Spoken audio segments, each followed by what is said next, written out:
Close your eyes. Imagine the scent of dry cedarwood and the cool touch of polished marble beneath your bare feet. It is the deep quiet of an ancient Roman night.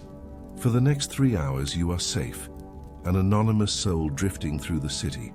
We will not rush. We will simply observe the world as it sleeps. The air here is still and cool, trapped between the towering walls of a grand domus.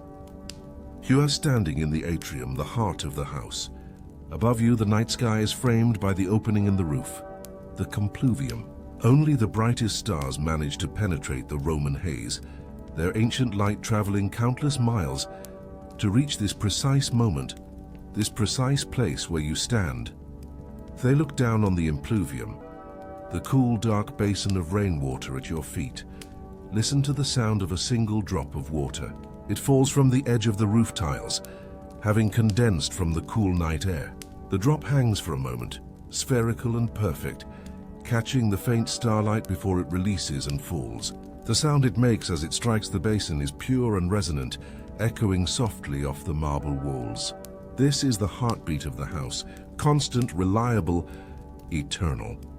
The marble beneath your feet is a mosaic of pale white and gentle ochre, each piece cut and placed by hands that have been dust for 2,000 years. Feel the coolness radiating from the stone floor, spreading through your body, asking you to let go of any remaining tension.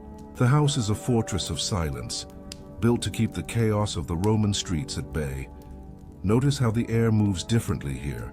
It is heavier, older somehow, as if it has absorbed the conversations of generations. The columns around you are massive, their surfaces smooth from countless hands that have touched them in passing. In the darkness, they feel like ancient guardians, their shadows creating pools of even deeper darkness where the mind can rest. We move past the large bronze chest, the arca, where the family's wealth is kept. Its surface is decorated with images of dolphins and sea creatures, their forms barely visible in the dim light. The metal is cool to the touch, and you can feel the weight of security it represents.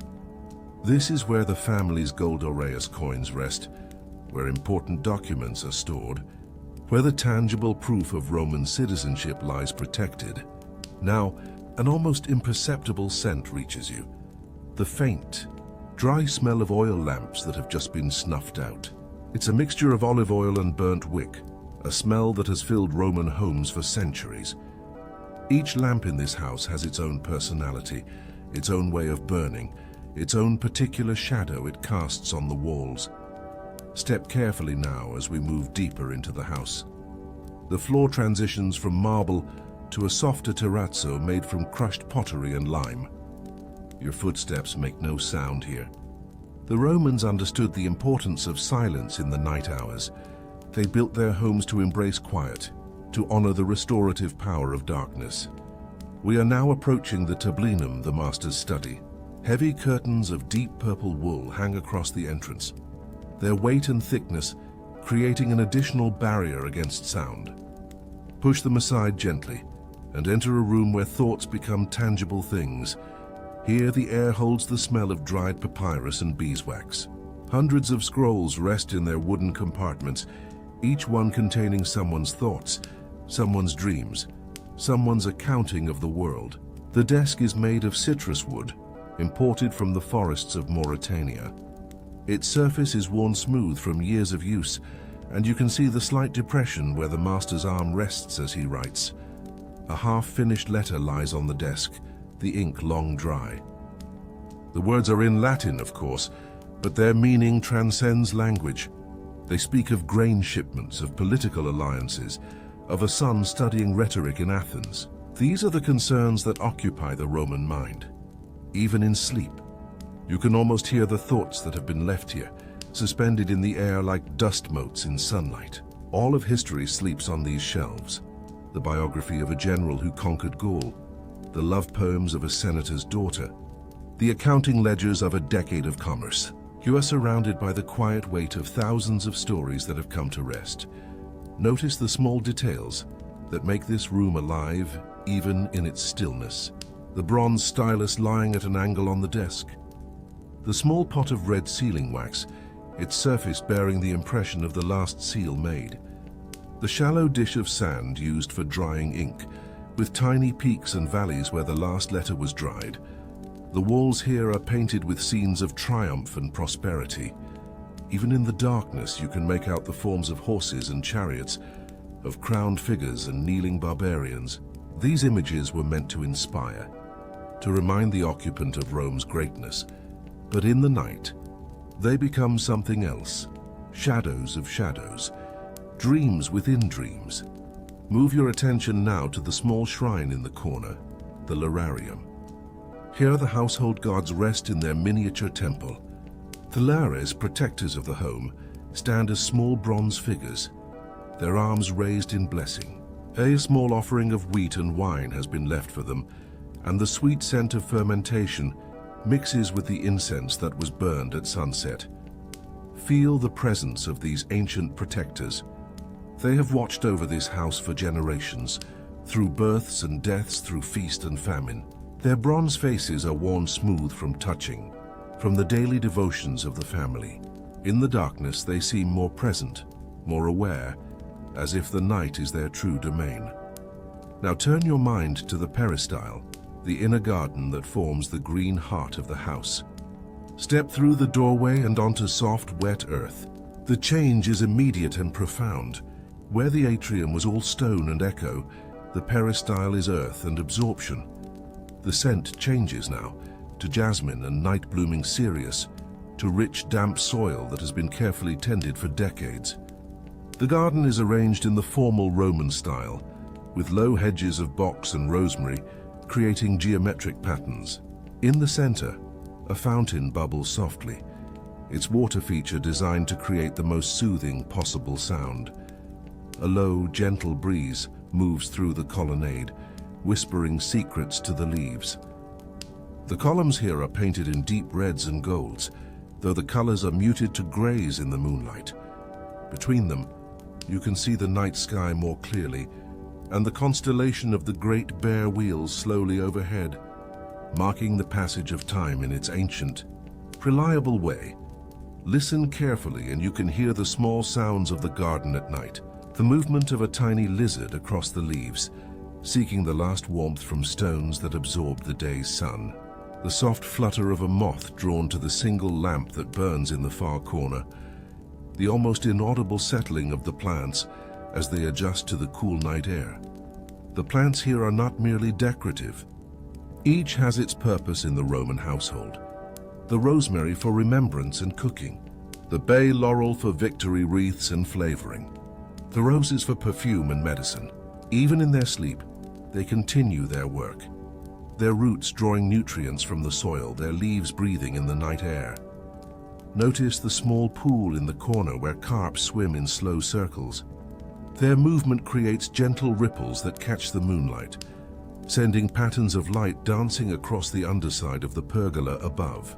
The Romans believed that the movement of fish brought good fortune, that their constant circulation kept the energy of the house flowing. A marble bench sits beneath an ancient olive tree, its surface still warm from the day's sun.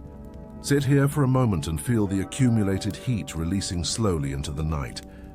This is where the family gathers in the evening, where stories are told, where children learn the history of their ancestors. The olive tree above you is older than the house itself, its gnarled trunk telling a story of centuries. Its leaves rustle with a sound like whispered prayers, and occasionally a ripe olive falls to the ground with a soft thud.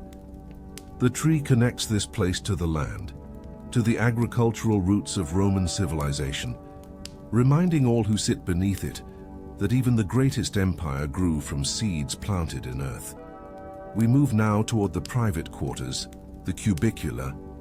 The hallway that leads there is narrow and dark, designed to create a transition from the public spaces to the private realm of sleep. The walls are painted with scenes of peaceful landscapes, rolling hills, quiet streams, grazing sheep. These images were chosen specifically to calm the mind before sleep. The first bedroom we encounter belongs to the eldest son.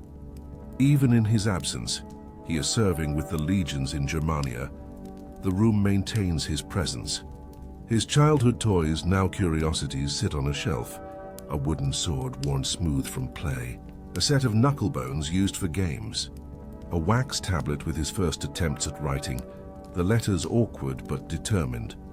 The bed is narrow, as Roman beds tend to be, with a simple straw mattress covered in linen. The pillow is filled with soft feathers from the geese that guard the garden.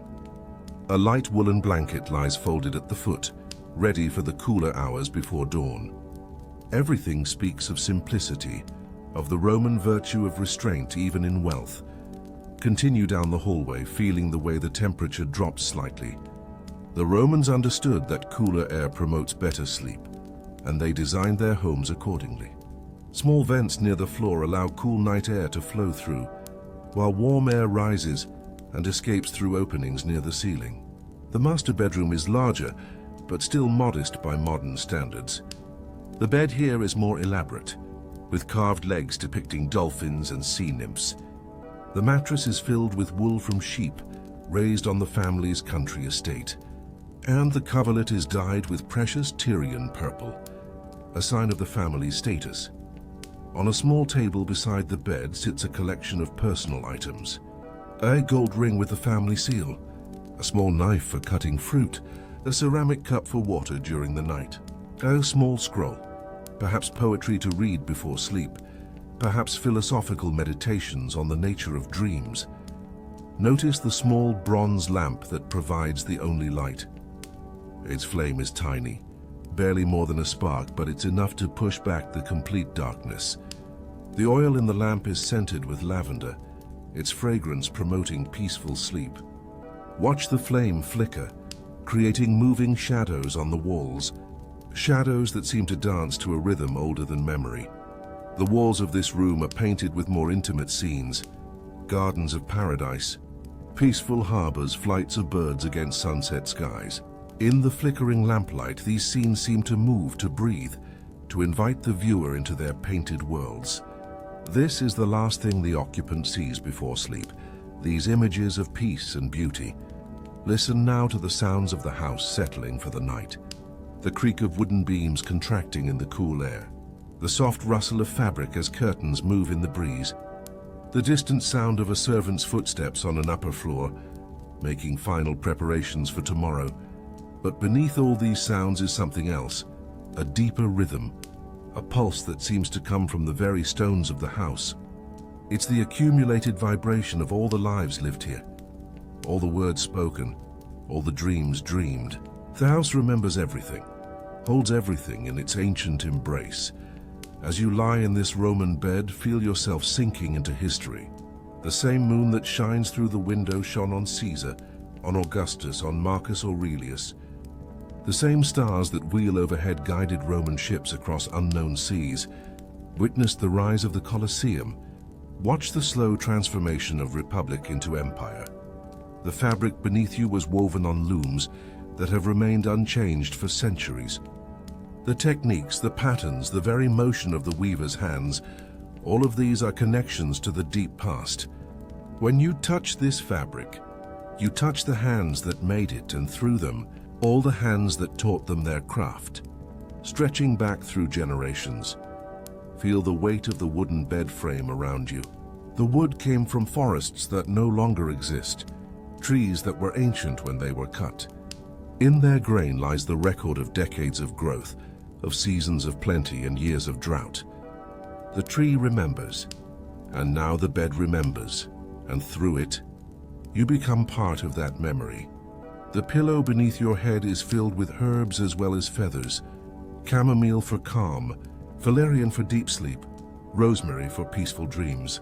These are the same herbs that Roman mothers have placed beneath their children's pillows for 1,000 years. The knowledge of their properties is older than written history, passed down through whispered conversations and careful observation. As your breathing slows to match the rhythm of the house, notice how the boundary between yourself and your surroundings begins to blur. You are not merely in the house, you are part of it. Your warmth adds to its warmth. Your breath mingles with its air. Your dreams will join the countless dreams that have been dreamed within these walls. The last lamp has been allowed to burn down to a tiny, sputtering ember. Watch the final flame as it struggles, flares, and finally extinguishes.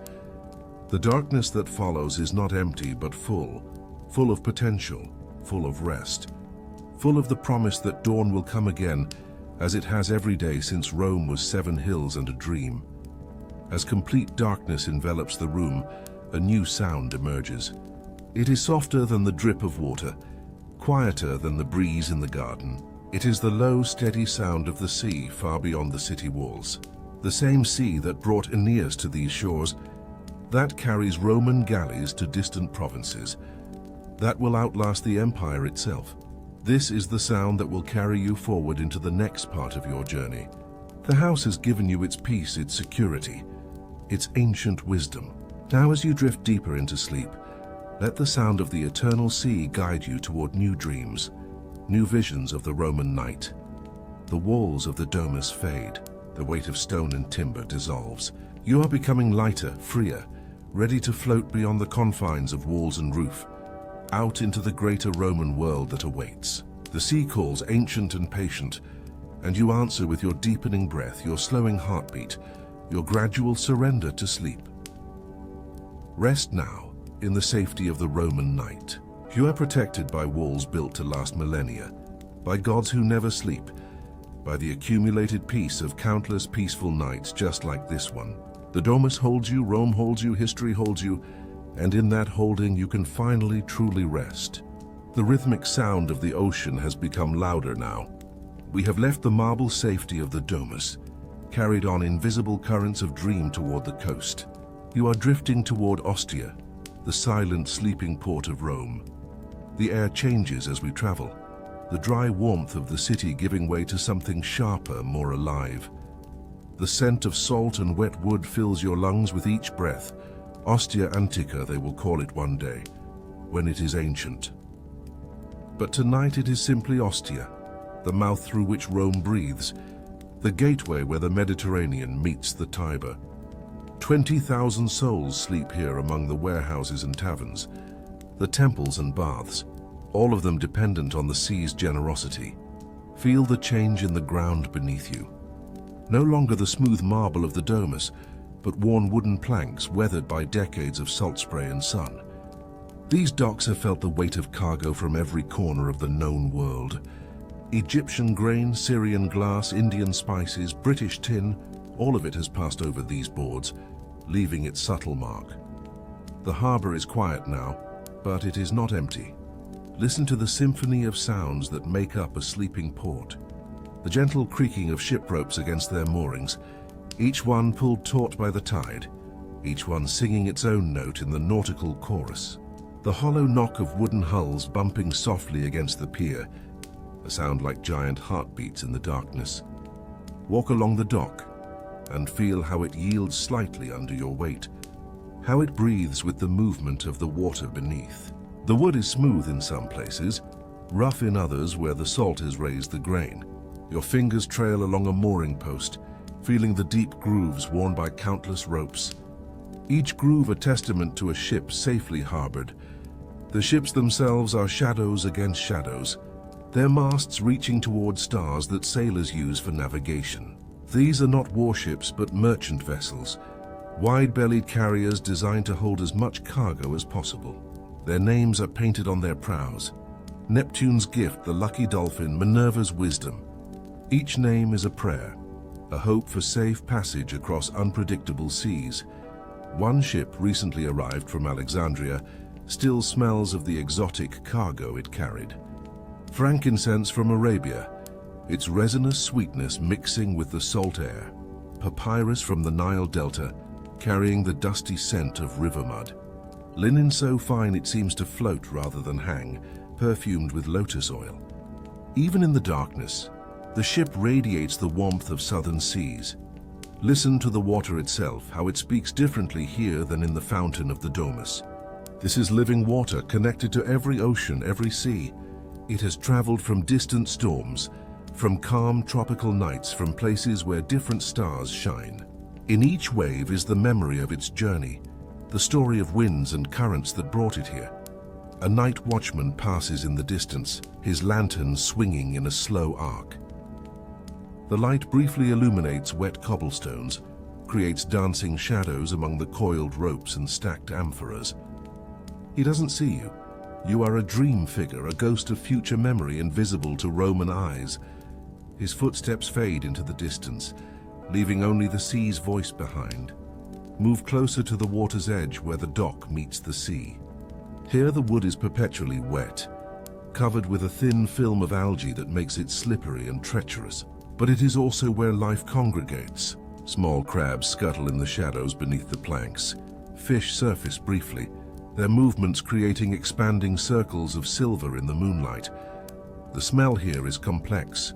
Salt, yes, but also tear from the ship's hulls, fish oil from the lamps, the sweet decay of seaweed, the metallic tang of anchor chains.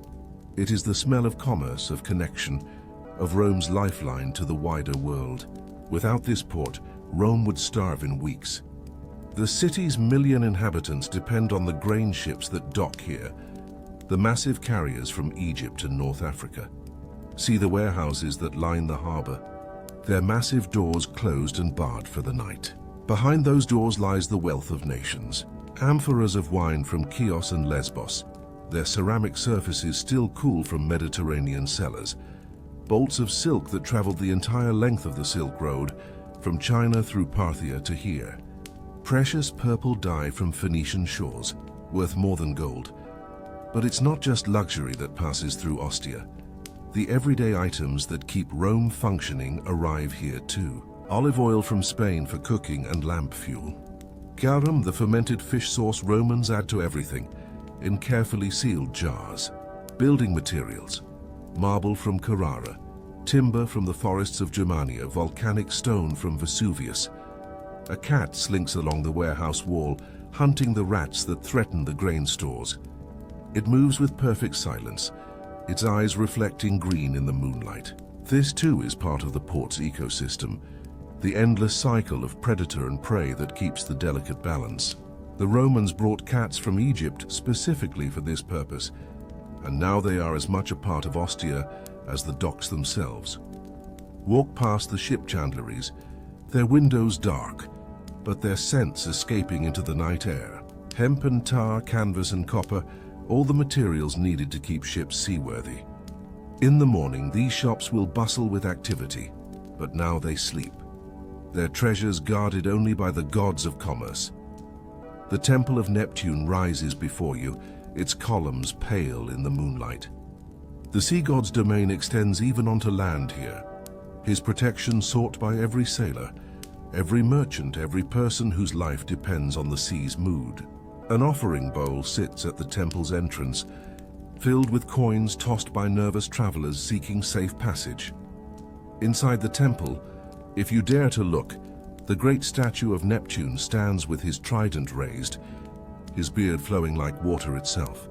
Around him swim carved dolphins and sea monsters, their forms seeming to move in the flickering light from the eternal flame that burns before the altar.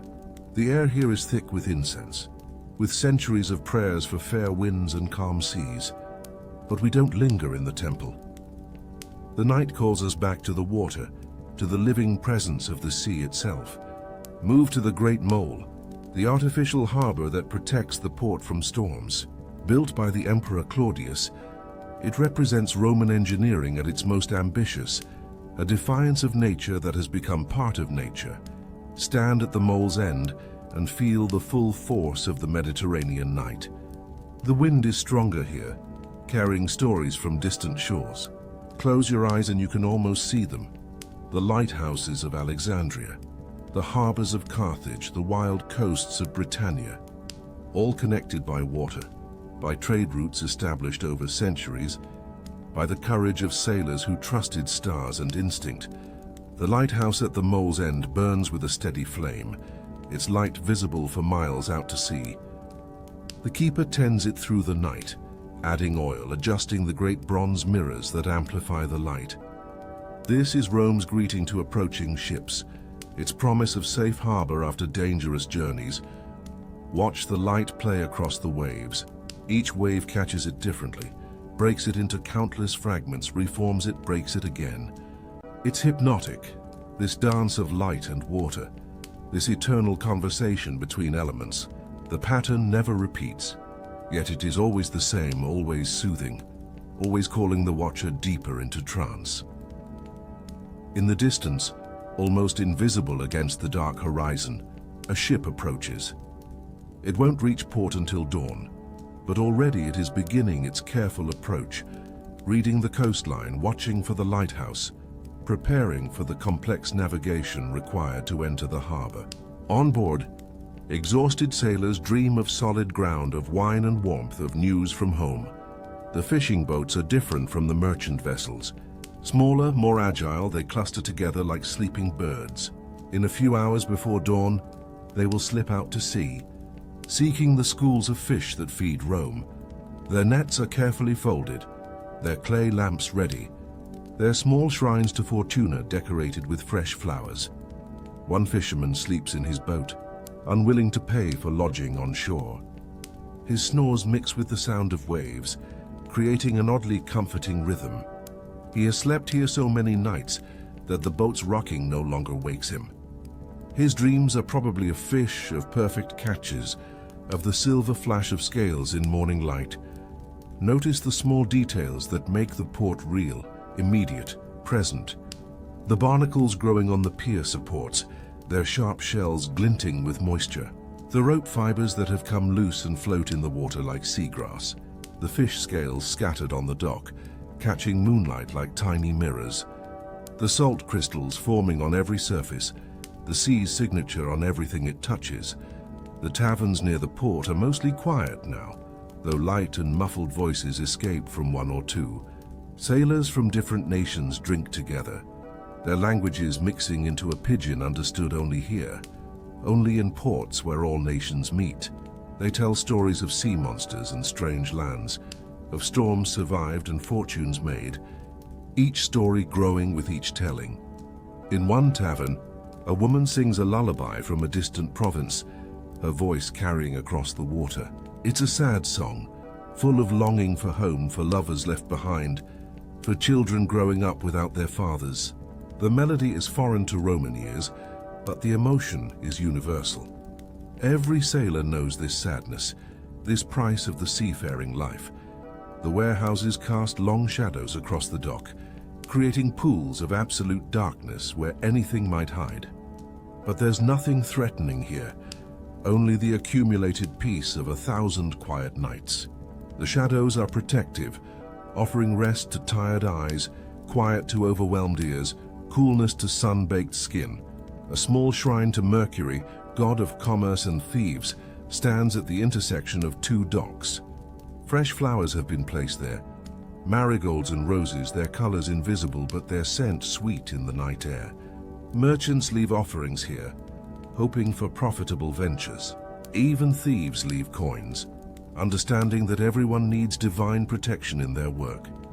The customs house stands dark and imposing, its records of taxes and tariffs locked away for the night. Tomorrow, scribes will fill its halls with the scratch of styluses on wax, recording every amphora, every bolt of cloth, every exotic animal brought for the arena. But tonight it sleeps, its bureaucracy temporarily suspended.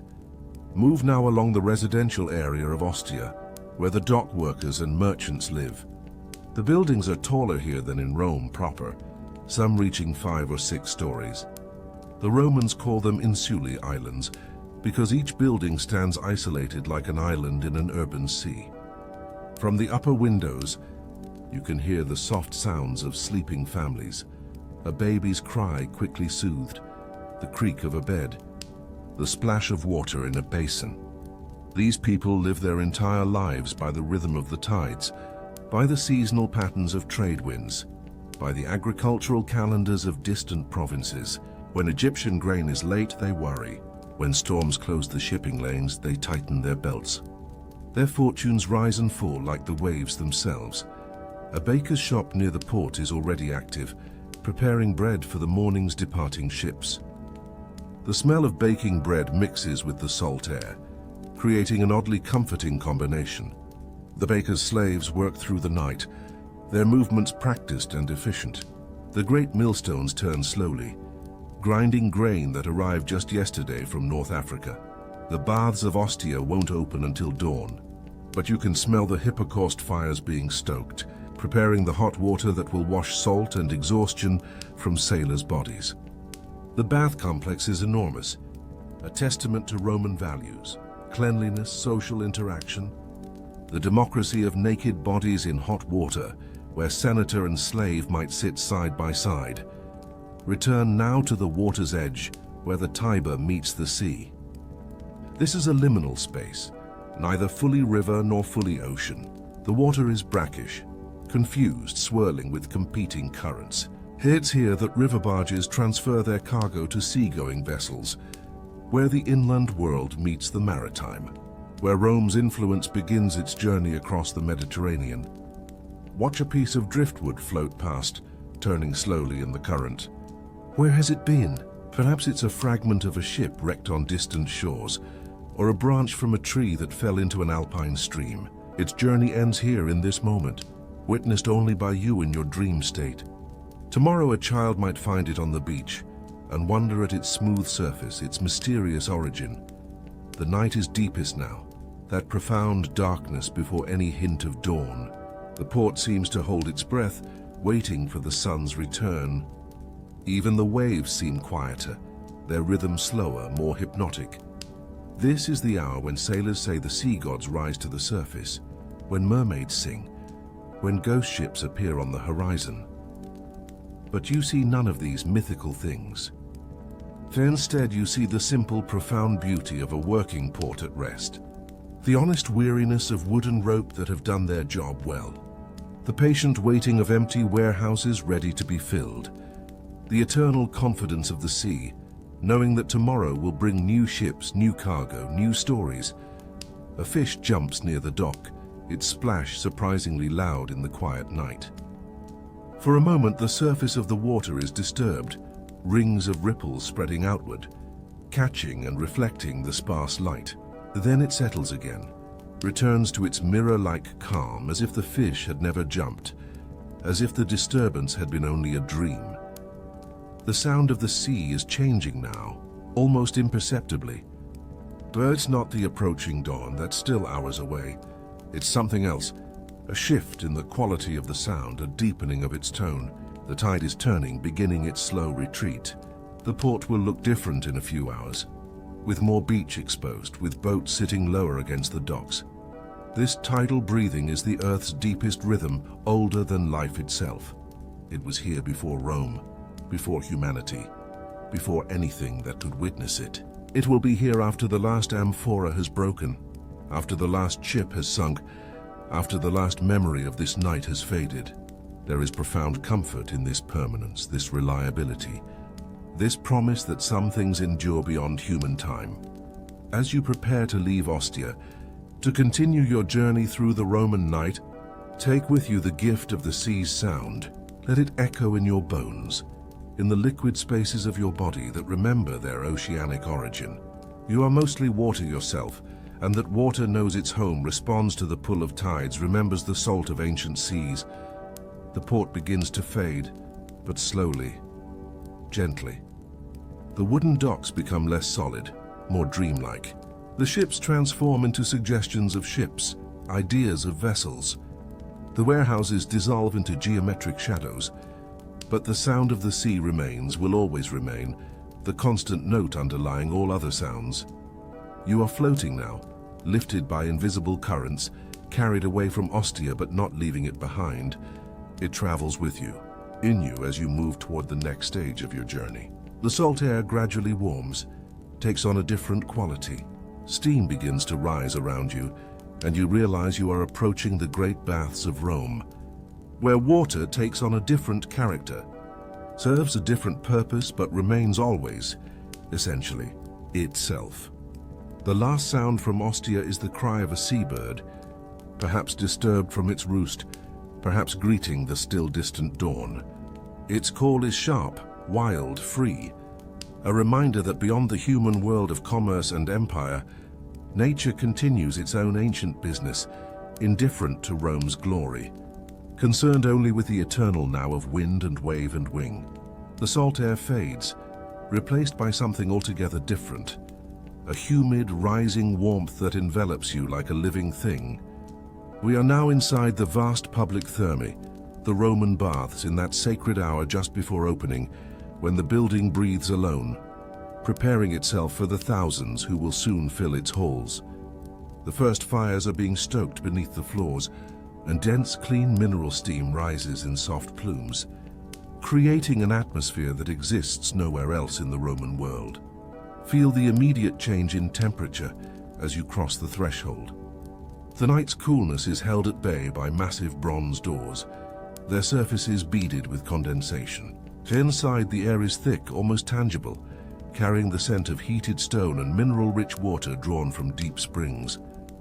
This is not just a place of cleansing, but of transformation, where Romans shed not only dirt, but also the weight of their daily concerns. The entrance hall, the vestibulum, echoes with the sound of water moving through hidden pipes. The Romans have perfected the art of hydraulic engineering, creating a symphony of flowing water that never ceases. Listen to the different voices of water, the deep rumble in the main pipes, the lighter splash in the fountains, the gentle drip from overflow channels. Each sound has been carefully orchestrated to create an atmosphere of liquid abundance. The floor beneath your feet is warm, heated by the hypocaust system that is one of Rome's greatest innovations. Slaves work through the night in the underground furnaces, feeding fires that send hot air through channels beneath the floors and up through hollow tiles in the walls. The entire building is alive with warmth, a massive organism breathing heat into the cool morning air. Move into the apoditerium, the changing room, where wooden benches line the walls, and small niches hold the belongings of bathers who aren't here yet. In a few hours, this room will be full of conversation, of jokes and gossip, of the social lubrication that makes Roman society function. But now it is silent, except for the ever-present sound of water and the occasional creak of expanding wood as the heat reaches it. The walls are decorated with frescoes depicting scenes of athletes and gods, their forms seeming to shimmer in the steam. There's Mercury with his winged sandals, patron of the gymnasium. There's Hercules with his club, symbol of strength and endurance. And there's Venus rising from the sea, reminding all who enter that beauty and cleanliness are divine attributes. Notice the small details that speak of countless human presences, the worn spots on the benches where thousands have sat, the slight depressions in the stone floor where feet have stood day after day, year after year, the patina on the bronze hooks where togas are hung. Every surface tells a story of use, of the democracy of nakedness where all Romans, regardless of status, come to be clean. Pass now into the tepidarium, the warm room that serves as a transition between the cold outside world and the hot pools within. The temperature here is perfectly calibrated to be comfortable without being overwhelming. The Romans understand that the body must be prepared gradually for extreme temperatures, that sudden changes can shock the system. The tepidarium's pool is shallow, meant for sitting rather than swimming. The water is the temperature of blood, creating an uncanny sensation of boundaries dissolving between body and environment. Steam rises from the surface in lazy spirals, creating patterns that shift and reform like thoughts on the edge of sleep.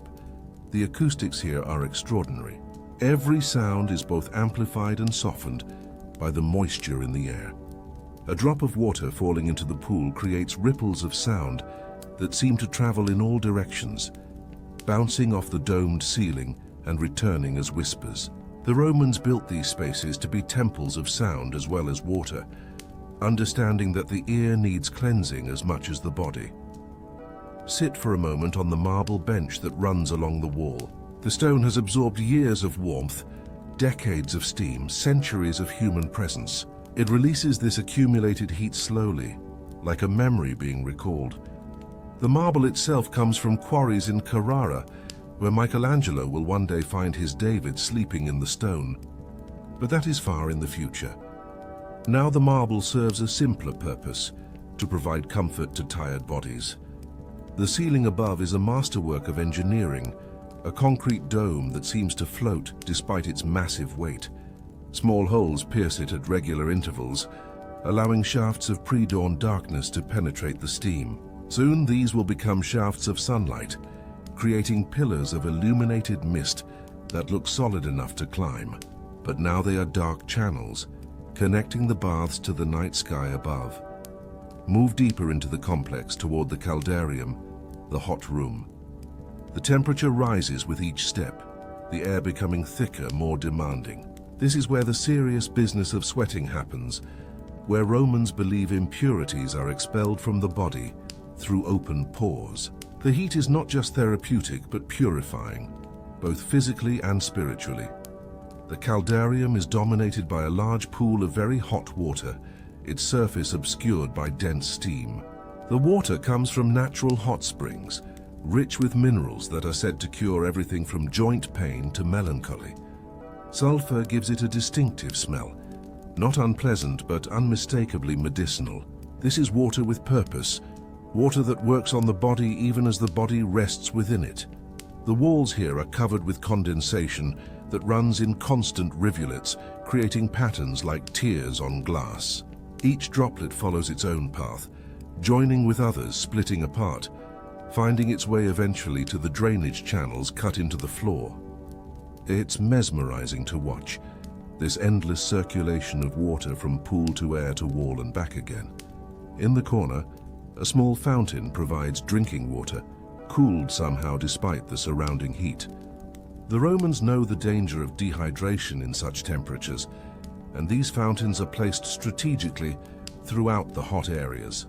The water tastes of deep earth, of stone and time, refreshingly cool against the lips. A slave moves through the shadows, adding wood to the furnaces below. You can hear the muffled roar as the fire consumes the new fuel, feel the slight increase in temperature as the heat rises through the floors. These workers are invisible to the bathers above, but without them the entire system would fail. They are the hidden heart of the baths, keeping the warmth flowing like blood through veins. The caldarium connects to smaller chambers, each with its own purpose. There's the laconicum, a dry heat room like the saunas of the far north. The air here is so hot it seems solid, and breathing becomes a conscious act. The Romans believe this dry heat has different properties than steam, that it draws out different humors from the body. Then there's the unctorium, where bathers are oiled and scraped clean with curved bronze strigils. The oil sits in amphorae along the walls, infused with various herbs and perfumes. There's olive oil with rosemary for invigoration, sweet almond oil with lavender for relaxation. Exotic oils from the east that smell of spices are known in Roman gardens. Listen to the sound of the building expanding in the heat. Stone and metal adjust to temperature changes with small creaks and pops, like a giant body stretching. These sounds are part of the bath's personality, its way of communicating its aliveness. Regular bathers know these sounds, find comfort in them, miss them when they travel to lesser baths in other cities. Now move to the opposite extreme, the frigidarium, the cold room. The shock of temperature change is intense, even in your dream state. This pool is kept cold through ingenious engineering, with pipes that bring water from mountain springs, water that has never felt the sun's warmth. The Romans believe this contrast, hot to cold, is essential for health, that it strengthens the body's natural defenses. The frigidarium pool is deeper than the others, meant for full immersion.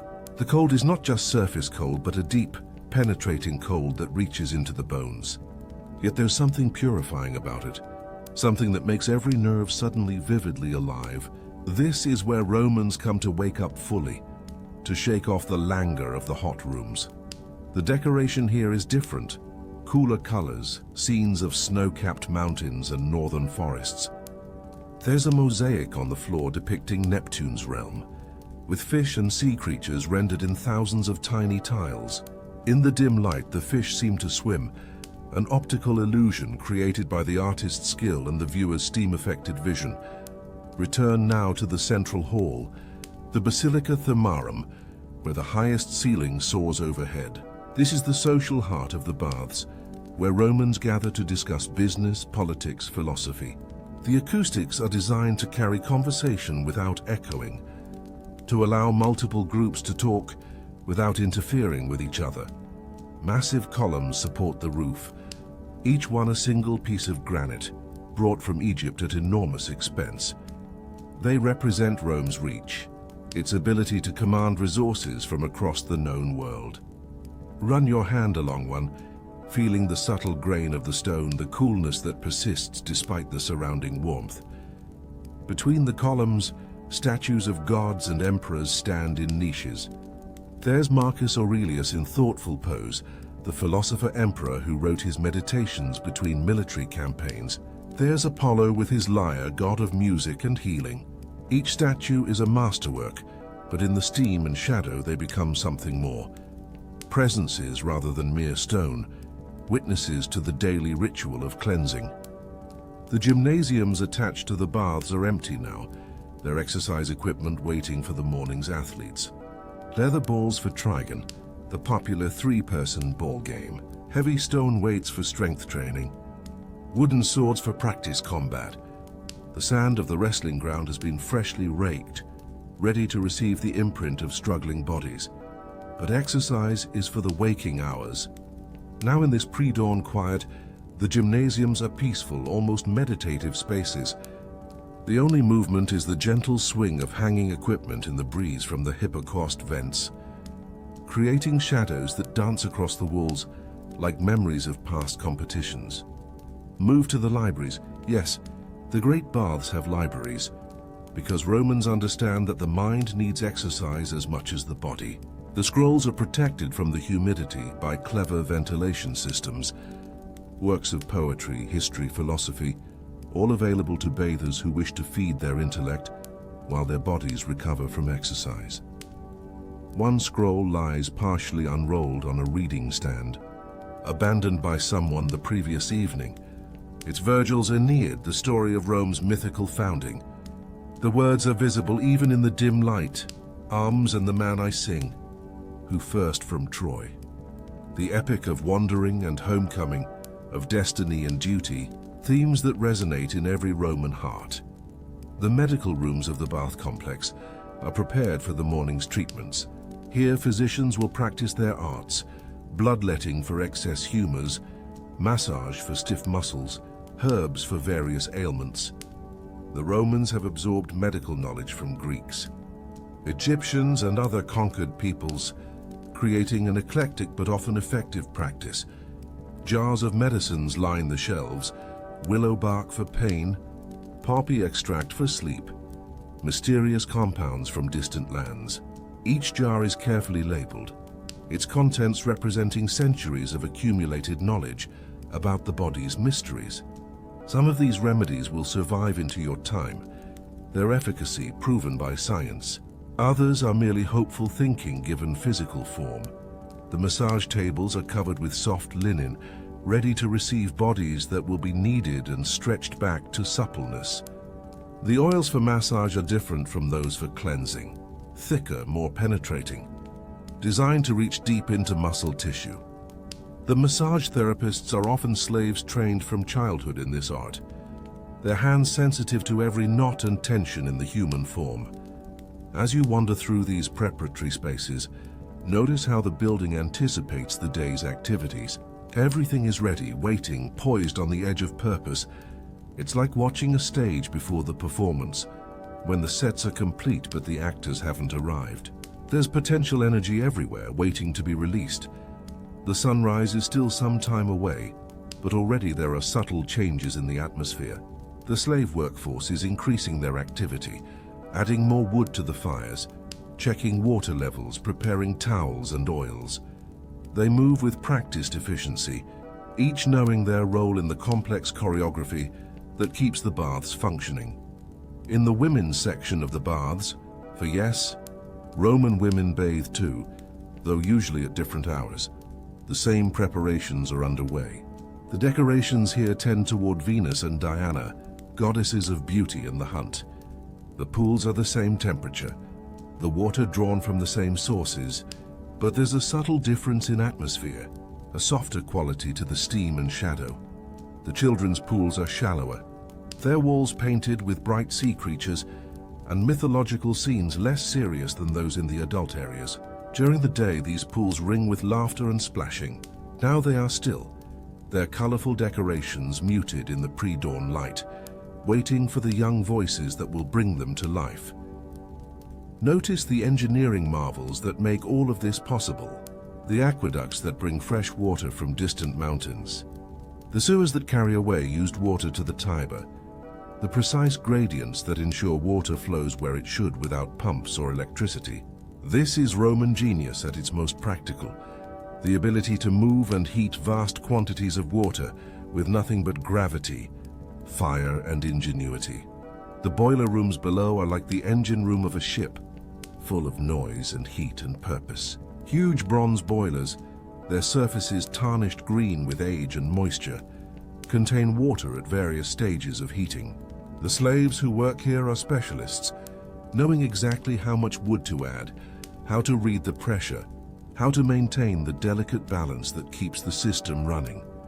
Some of these workers have been here for decades, their entire lives spent in service to the baths. They know every pipe, every valve, every peculiarity of the system. Their knowledge is irreplaceable, passed down from senior to junior in an unbroken chain of expertise. They take pride in their work, even though they will never be acknowledged by the bathers above. The dawn is approaching now, though you cannot see it directly. The quality of darkness is changing, becoming less absolute. The first bathers will arrive soon.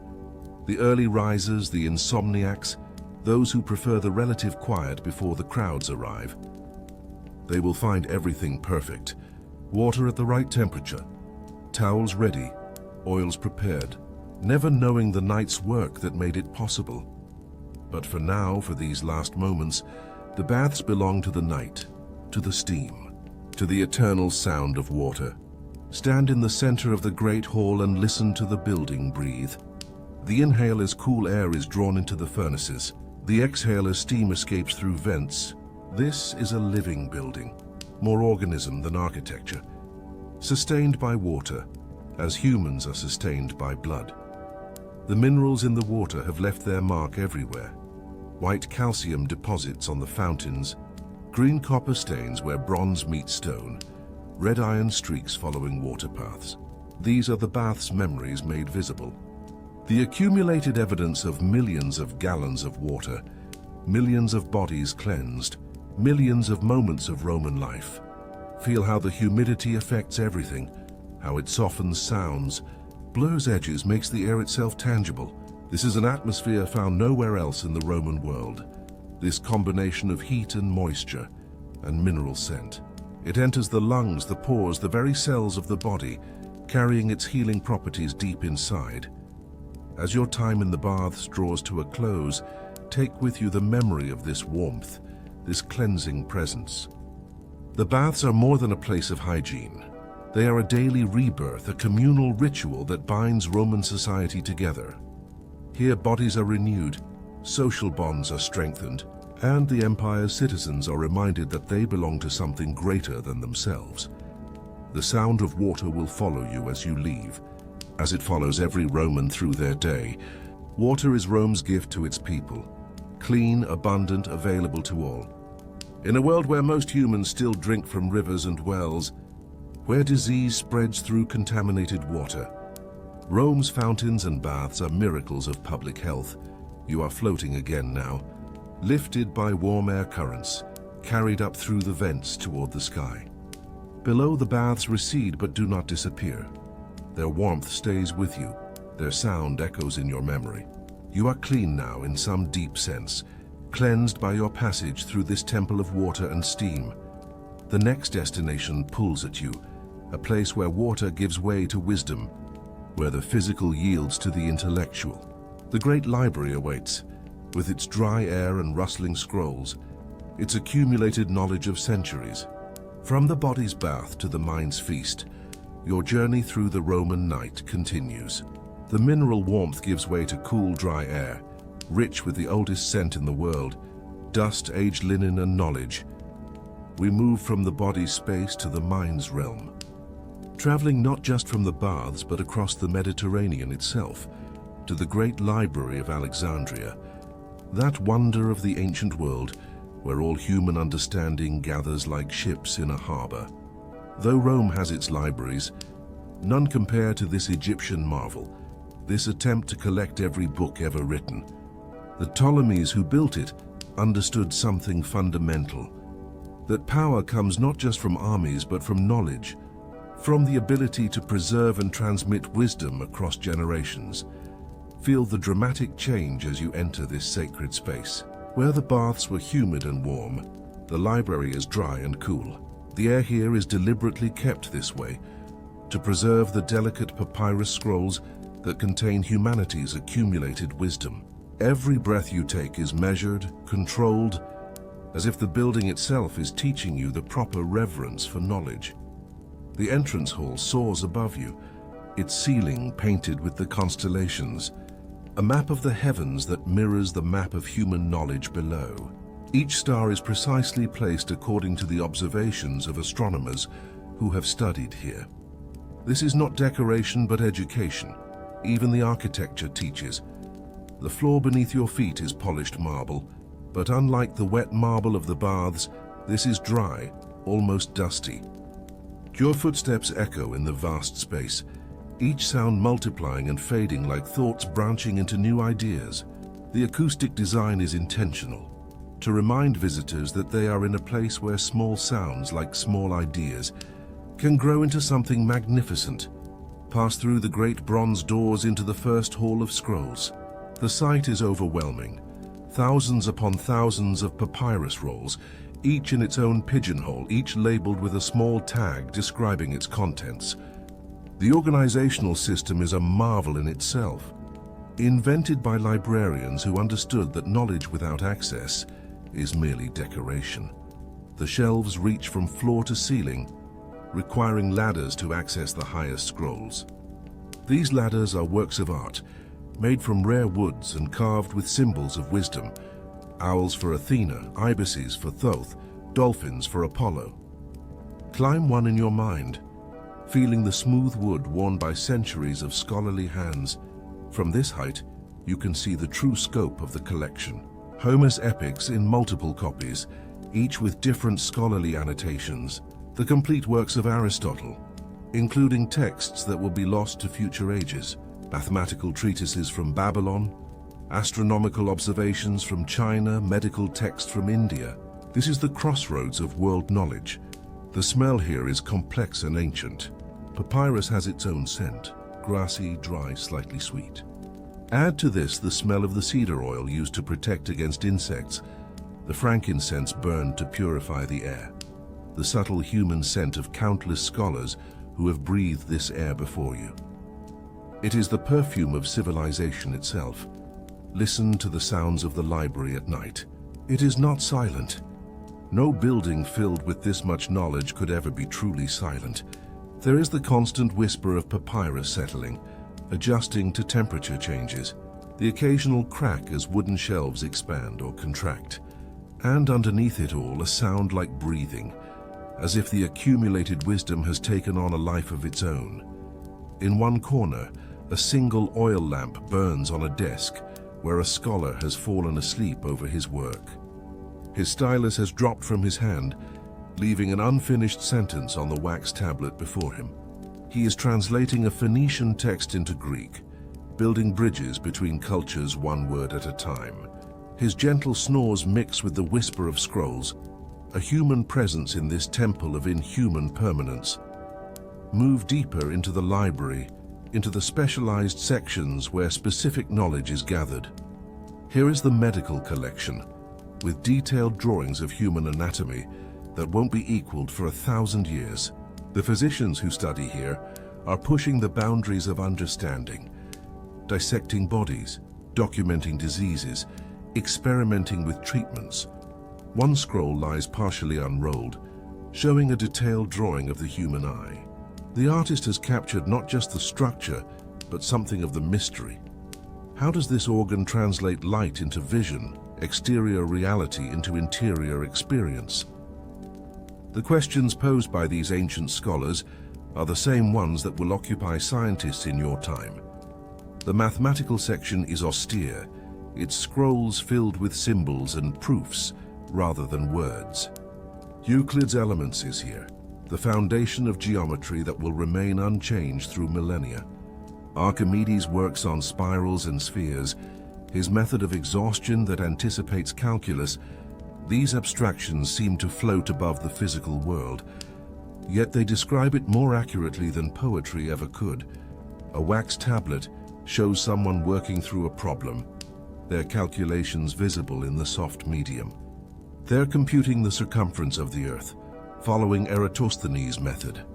The numbers are slightly off by modern standards, but remarkably close considering the tools available. This is the human mind stretching itself, reaching for truths larger than daily experience. The historical section contains accounts of wars and dynasties, of rises and falls that echo through time. Herodotus, the father of history, with his blend of fact and fable. Thucydides, with his cold analysis of power and human nature.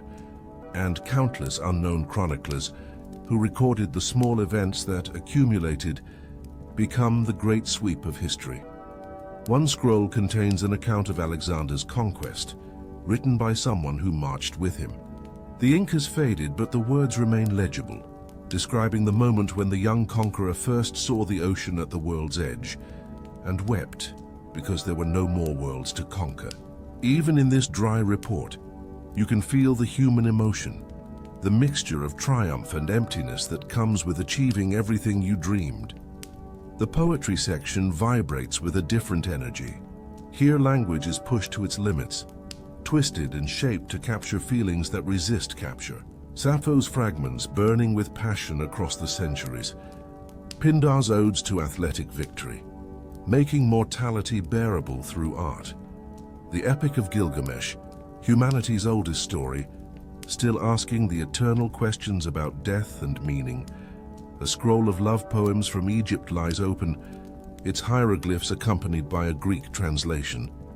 The sentiment is universal despite the cultural specificity, the pain of separation, the joy of reunion, the sweet ache of desire. These emotions haven't changed in 3,000 years, won't change in 2,000 more. The library preserves not just information, but feeling. In the philosophy section, the air seems denser, as if weighted with profound thoughts. Plato's dialogues are here. Socrates' questions still disturbing comfortable assumptions. The Stoics with their discipline, the Epicureans with their calculated pleasures, the Cynics with their rejection of convention. Each school of thought has its shelf, its advocates, its critics. A student's notes are visible on a wax tablet, trying to reconcile contradictions between different philosophers. The frustration is palpable in the crossed-out attempts, the arrows connecting ideas that refuse to connect. This too is part of the library's teaching, that knowledge is not always harmonious, that truth sometimes comes in contradictory packages. The religious texts occupy their own section, carefully separated to avoid conflicts between devotees of different gods. Egyptian books of the dead, promising navigation through the afterlife. Hebrew scriptures, insisting on one God above all others. Greek mystery religions, their secrets only partially revealed in written form. Each tradition claims ultimate truth, yet here they sit peacefully side by side. The astronomical section opens onto an observation platform where scholars can compare what they read with what they see. Star charts cover the walls, tracking the movement of planets against the fixed stars. The precession of the equinoxes is documented here, a discovery that shows the cosmos itself is not fixed, but slowly rotating through vast cycles. An astrolabe sits on a table, its brass surface etched with precise measurements. This computer of the ancient world can predict eclipses, determine latitude, tell time by the stars. It represents the marriage of theoretical knowledge and practical application, the transformation of abstract mathematics into useful tools. The geography section contains maps that blend accuracy with imagination. The Mediterranean is well documented, its coastlines precise. But as the maps extend outward, reality gives way to speculation. Here be dragons, the maps say at their edges, but also here be possibilities. Lands yet to be discovered, peoples yet to be met. One map shows the trade routes that bring silk from China, spices from India, gold from sub-Saharan Africa. The library is a node in this network, receiving not just goods but ideas, languages, ways of understanding the world. Each trade route is also a channel for knowledge, each merchant ship a potential carrier of new wisdom. The music section is unique. It contains not just theoretical texts but actual instruments, allowing scholars to test their understanding. A lyre sits on a shelf, its strings dusty but still capable of sound. Touch one gently and hear how the note hangs in the air, how it seems to awaken sympathetic vibrations in other strings.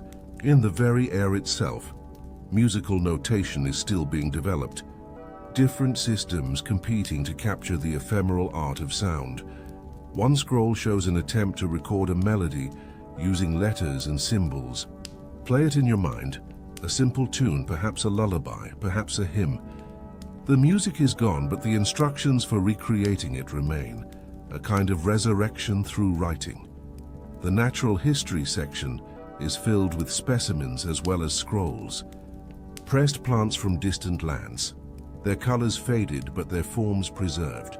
Shells arranged by type, showing the magnificent diversity of marine life. Minerals and crystals, their geometric perfection suggesting underlying laws of nature.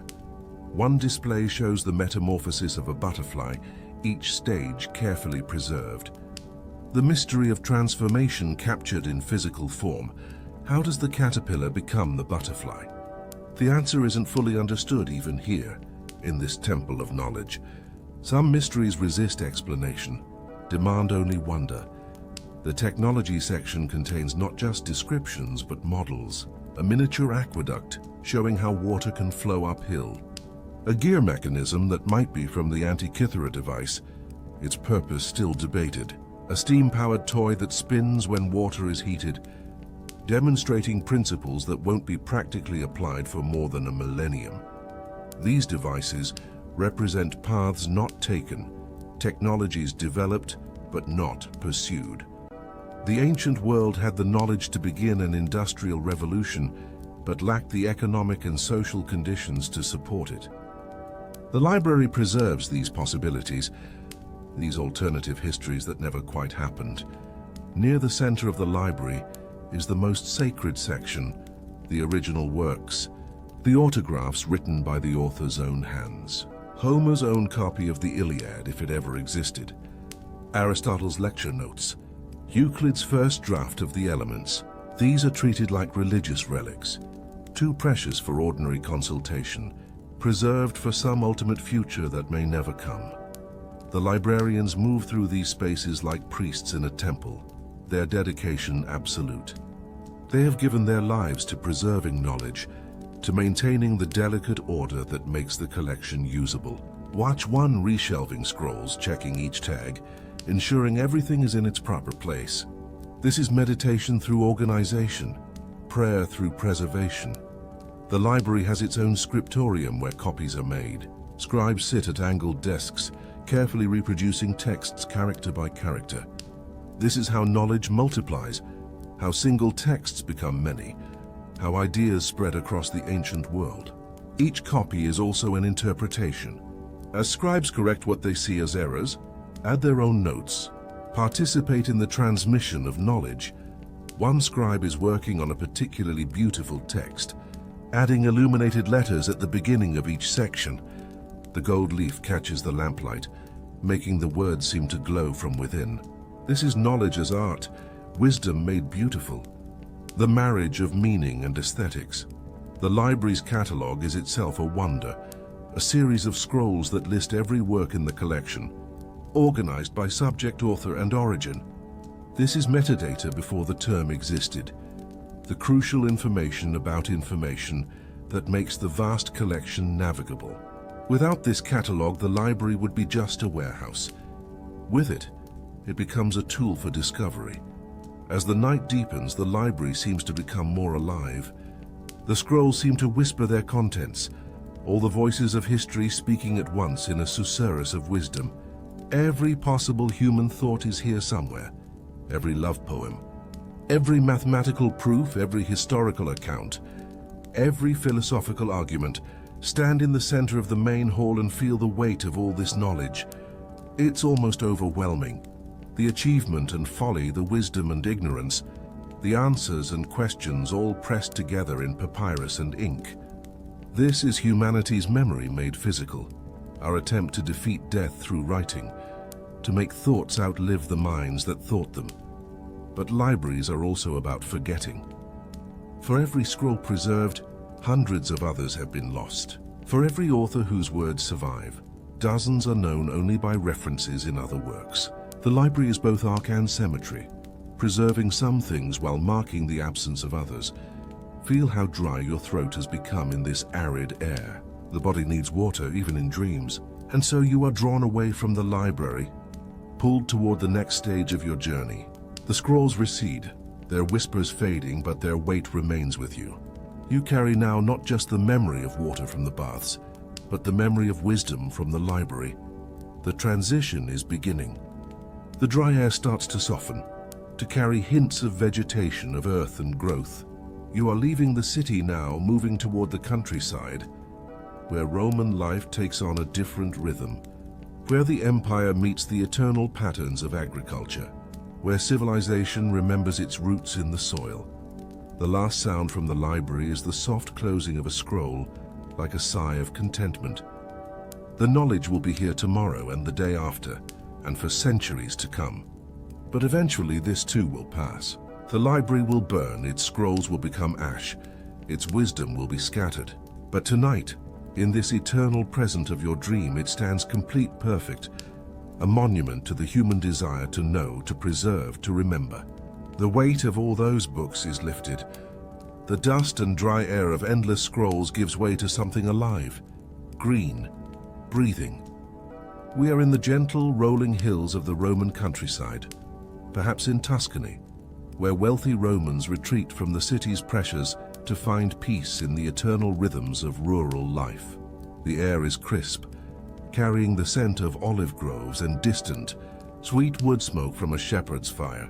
This is a villa rustic, a country estate that is both farm and retreat, productive land and peaceful sanctuary. Feel how different the night is here, away from Rome's million voices. The darkness is deeper, the stars brighter, the silence more profound. Yet it's not truly silent. It's filled with the soft sounds of nature that city dwellers have forgotten how to hear.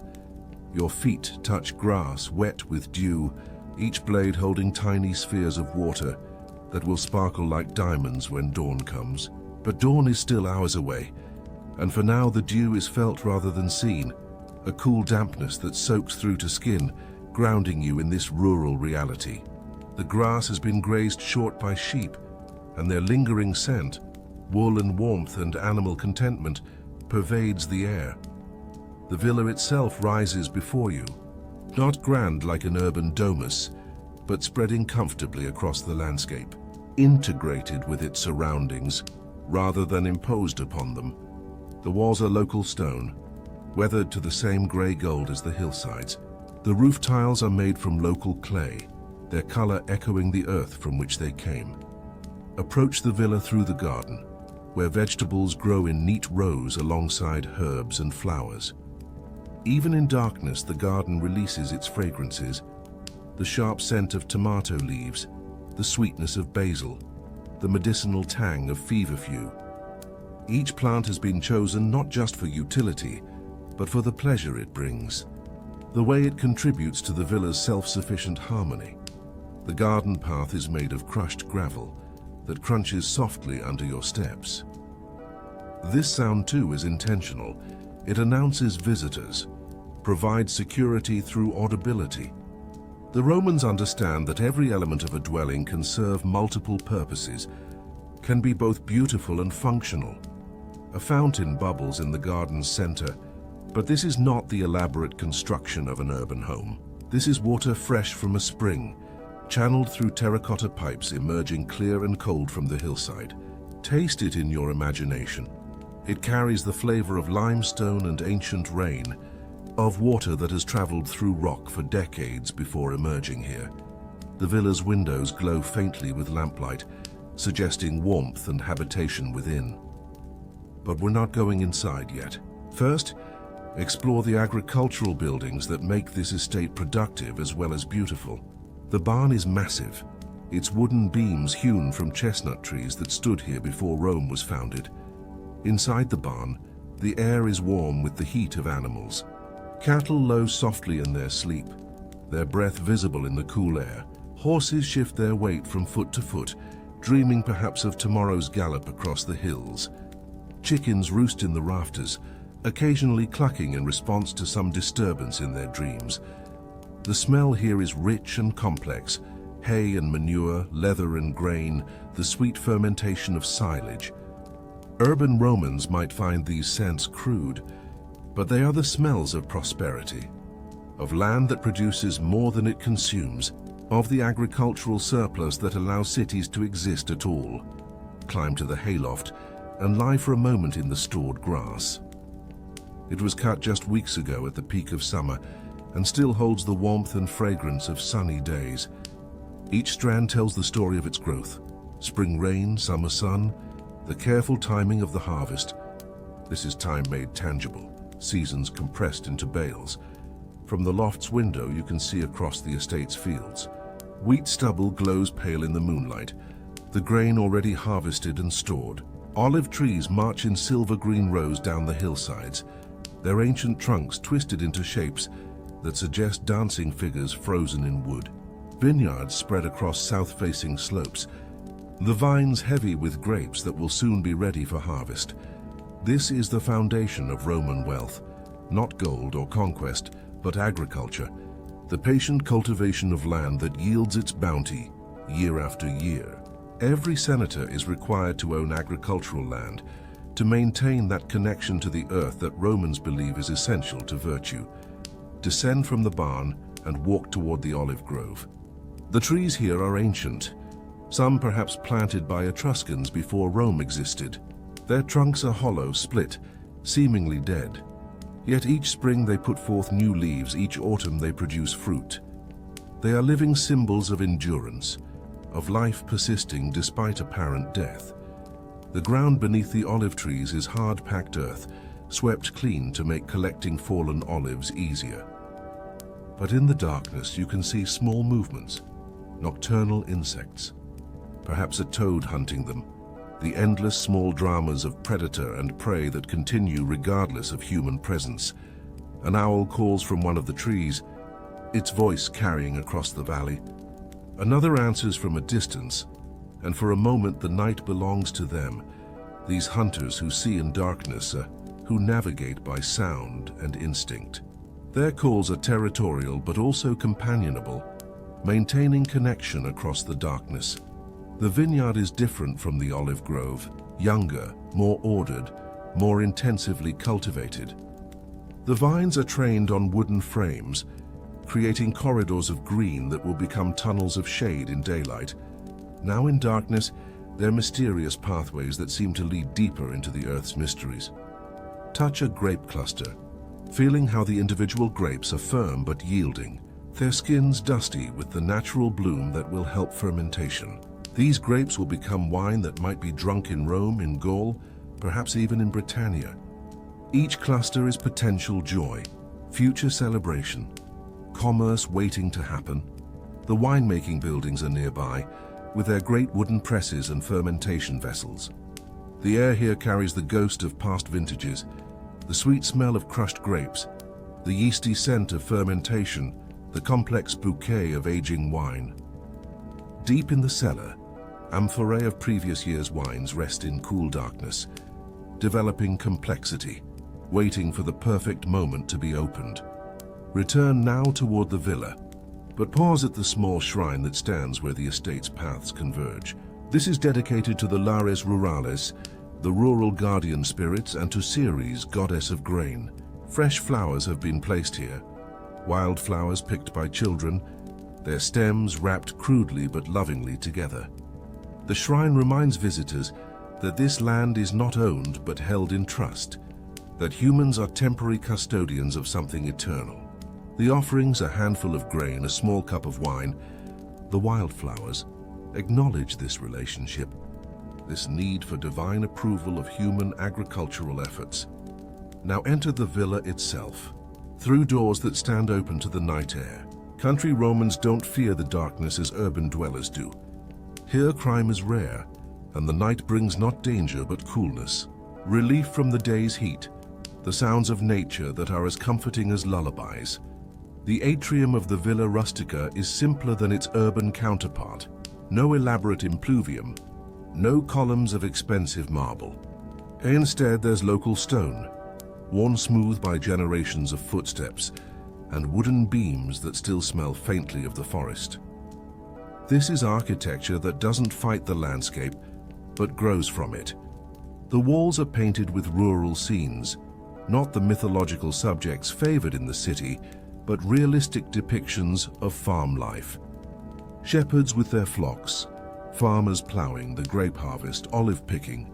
These images celebrate the very activities that sustain the estate, making sacred the daily labor that urban Romans might consider beneath their dignity. Move through to the kitchen, the heart of the villa's daily life. Even at this late hour, embers glow in the great hearth banked to preserve fire for morning. The smell of smoke has permeated everything. The wooden beams, the stone walls, the clay vessels arranged on shelves. This is a comfortable smell, speaking of countless meals prepared. Countless gatherings around food and warmth. Hanging from the rafters are herbs drying for winter use. Rosemary, thyme, sage, oregano. Strings of garlic and onions create pale constellations against the dark wood. Cured hams wrapped in cloth await special occasions. This is abundance made visible. The estate's self-sufficiency displayed and preserved.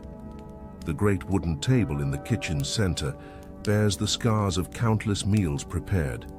Knife marks from chopping, stains from wine and oil, smooth-worn patches where dough has been kneaded for decades. Run your hands across its surface and feel the history of nourishment, the accumulated energy of food prepared with care and consumed with gratitude. Clay amphorae lean against the walls, containing the estate's own olive oil wine garum. Each is marked with the year of production, creating a library of flavors, a history written in taste. Some of these amphorae are decades old, their contents aged to perfection, waiting for occasions worthy of their opening. The bedrooms in the villa are arranged around a courtyard open to the sky. This is where the family sleeps, close to the earth, close to the stars, close to the natural rhythms that govern agricultural life. The beds are simple, wooden frames with leather straps supporting straw mattresses. But the linens are of finest quality, woven from flax grown on the estate itself. In the master's room, agricultural records are stacked on a table, accounts of seed planted and crops harvested, of slaves fed and animals bred, of oil pressed and wine fermented. These mundane documents are the true poetry of rural life, the careful notation that allows land to be productive year after year, generation after generation. A small library exists here too, but the books are practical. Cato's De Agricultura, Varro's Rerum Rusticarum, manuals on veterinary medicine, astronomical texts for determining planting times. This is knowledge applied rather than abstract, wisdom that can be measured in bushels and amphorae rather than philosophical insights. The slave quarters are substantial. This estate requires many hands to function. But these are not the miserable cells of urban insulae. These are proper rooms for agricultural slaves who might work the same land for their entire lives, who might be manumitted in old age and given a small plot to tend. The relationship between master and slave is different here, more paternalistic, more stable, though still fundamentally unequal. Listen to the slaves sleeping, their breathing deeper than city dwellers, their sleep more profound after physical labor in fresh air. Tomorrow they'll rise before dawn to tend animals, to begin the endless cycle of agricultural tasks. But for now they rest, their bodies recovering for another day's work. The villa's bath is modest, a single warm pool fed by water heated in copper vessels. But after a day in the fields, this simple bath is paradise. The water carries herbs from the garden, lavender for relaxation, mint for invigoration. This is bathing as necessity rather than social ritual, cleansing as preparation for rest rather than elaborate ceremony. Step outside again, into the courtyard where the family gathers in good weather. A great oak provides shade during the day, but now its branches frame sections of night sky. This tree was here before the villa, will be here after it falls to ruin. Its roots run deeper than foundations.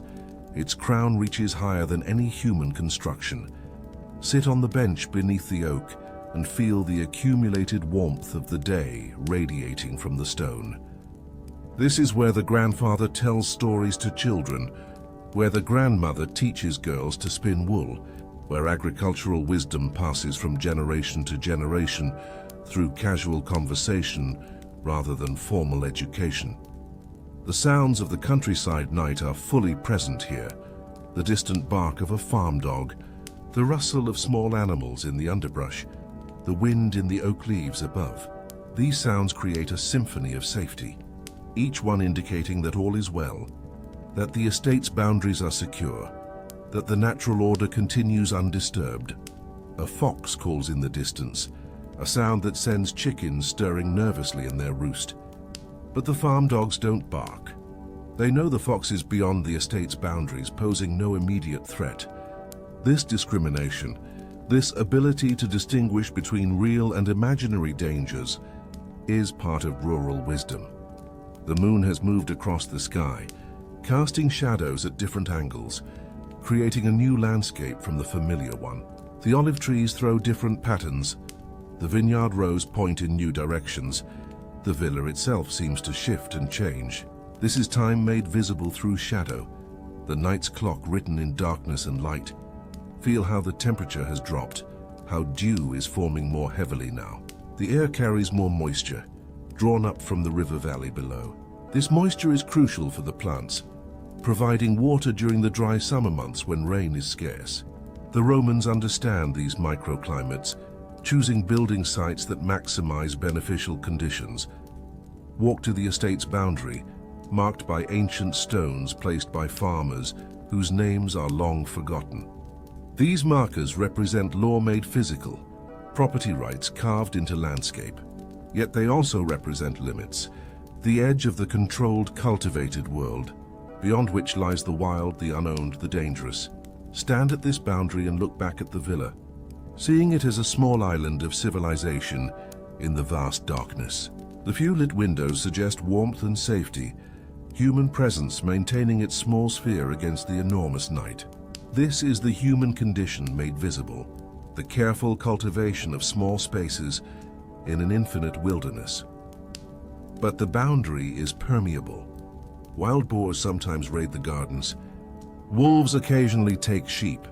The weather ignores property lines, bringing drought or flood regardless of human planning.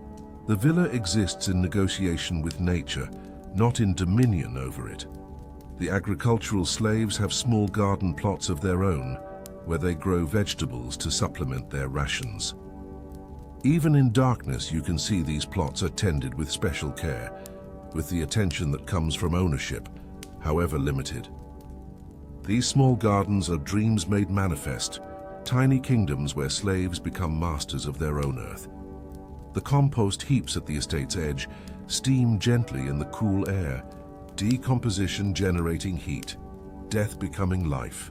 The Romans understand this cycle, know that fertility must be renewed, that the earth must be fed if it's to continue feeding humans. This is practical recycling, sustainability before the concept existed.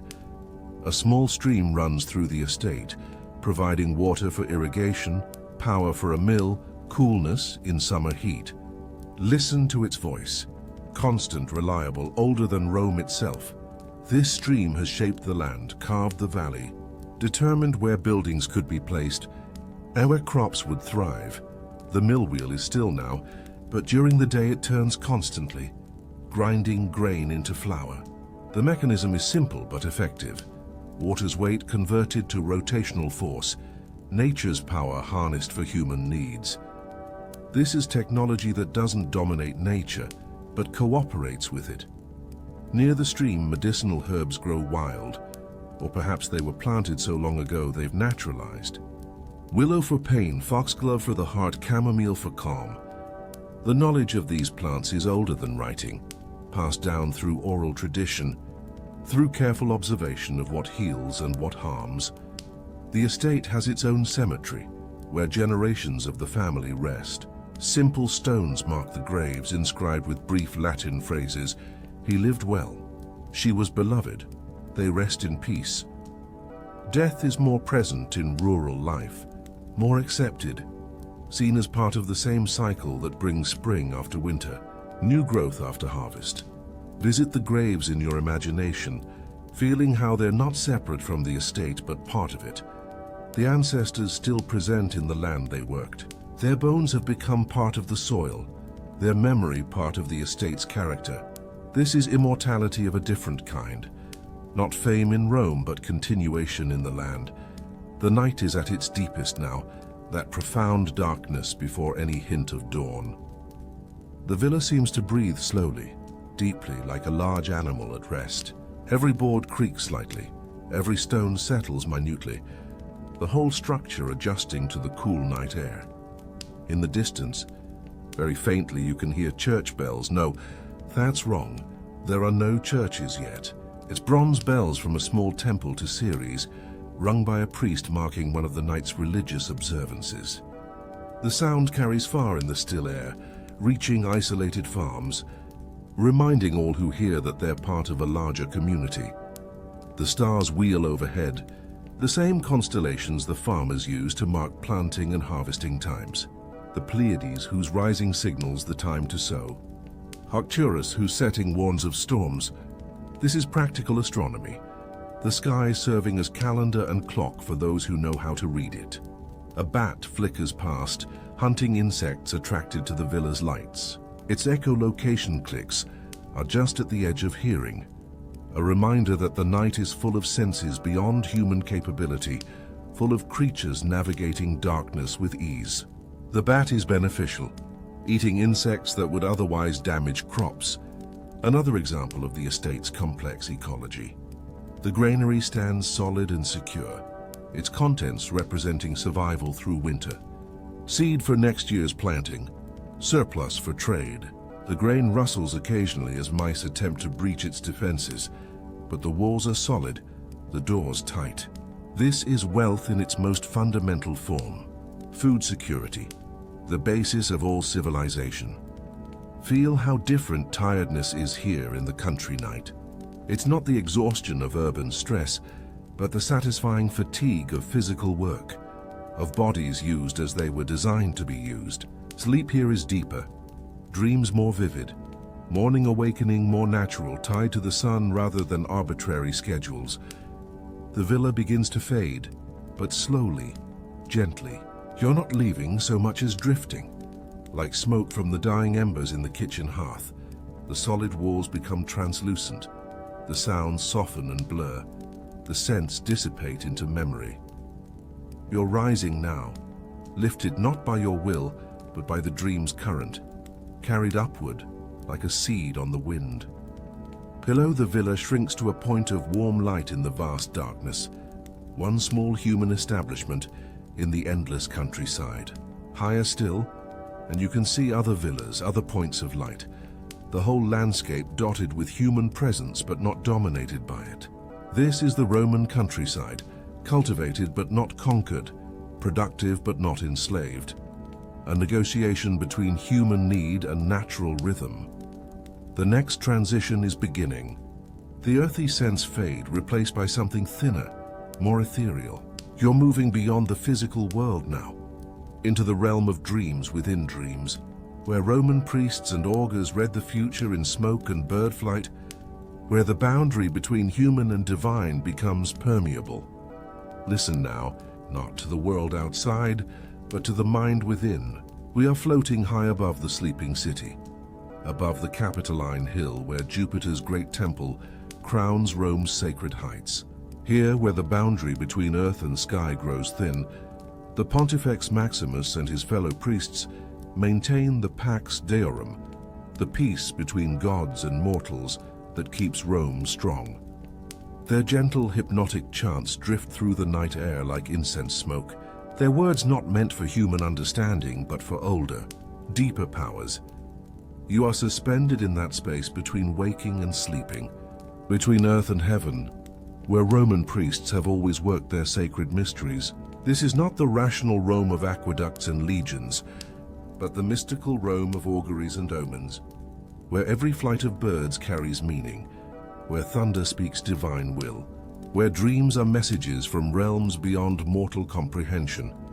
The air here is different, thinner, yes, but also charged with presence, with the weight of invisible watchers. The gods are close on the Capitoline, closer than anywhere else in the Roman world. Jupiter, Juno, and Minerva, the Capitoline triad, preside from their temple, their statues mere representations of forces that permeate this sacred space. Feel yourself drawn toward the temple of Jupiter, Optimus Maximus, the greatest temple in Rome. Its massive columns rise like frozen titans, supporting a roof that seems to touch the stars themselves. The bronze doors are closed to mortal visitors at this hour, but you pass through them like mist, entering the god's dwelling place. Inside, the darkness is absolute, except for the eternal flame that burns before the altar. This fire has been maintained for centuries, never allowed to die, a continuous link between Rome's past and present. Watch how it flickers, creating shadows that seem to move independently, as if animated by divine will rather than simple physics. The statue of Jupiter towers above you, his painted features barely visible in the flame's light. His eyes are ivory and precious stones, designed to catch and reflect light, giving the illusion of awareness. In this darkness, in this sacred stillness, you could almost believe he watches, weighs, judges. The priests are elsewhere in the smaller chambers where they perform the secret rites that maintain Rome's divine favor. Their chanting is low, rhythmic, hypnotic, not words in any language you know, but sounds that bypass understanding and speak directly to something older than consciousness. Listen.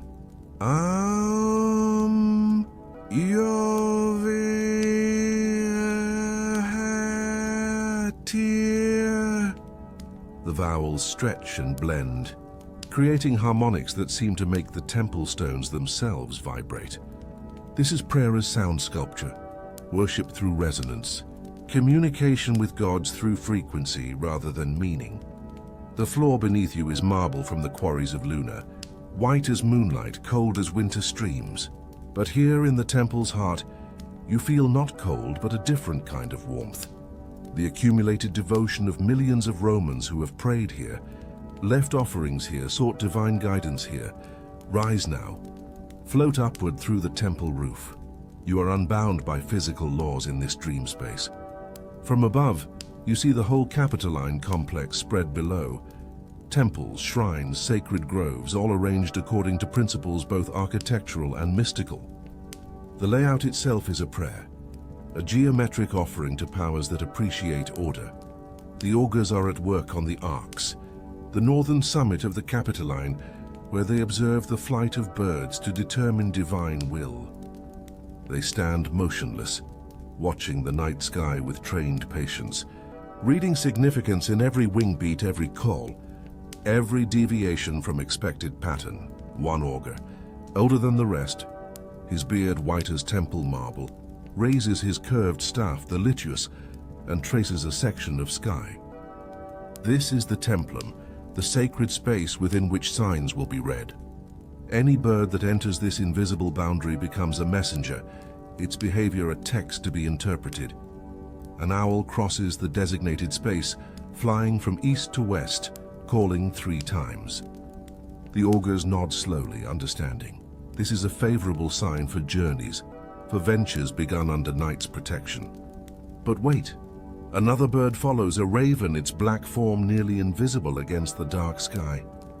This complicates the reading, adds nuance that will require careful consideration. The augurs don't speak. Speech would break the sacred concentration. They communicate through subtle gestures, a language of positions and angles that corresponds to their celestial observations. Their robes move in the slight breeze, creating a rustle like whispered secrets, like the universe itself conferring with these human interpreters. Below the arcs, in the sacred grove between the two summits, the ancient oak trees stand like nature's own temples. These trees are older than the buildings around them, their roots reaching deep into soil that was sacred before Rome existed, when this hill was just a favorable spot for watching the river valley below.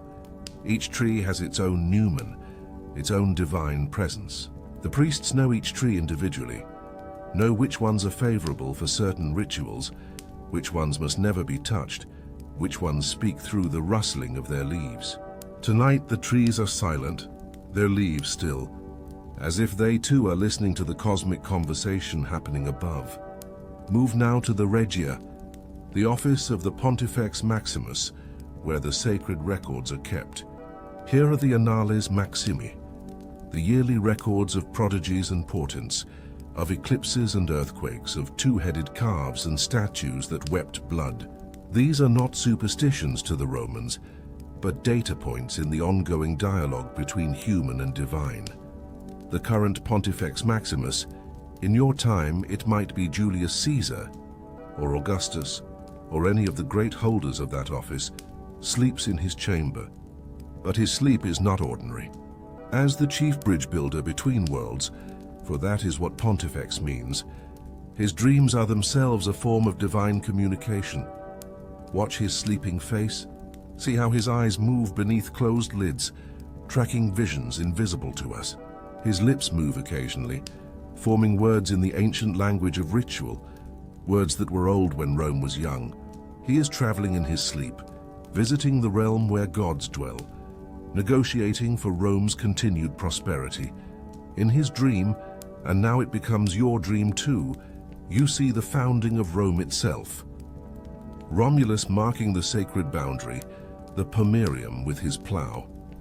The furrow he cuts is not just physical but spiritual, creating a line that divides sacred from profane, Roman from foreign, civilization from chaos.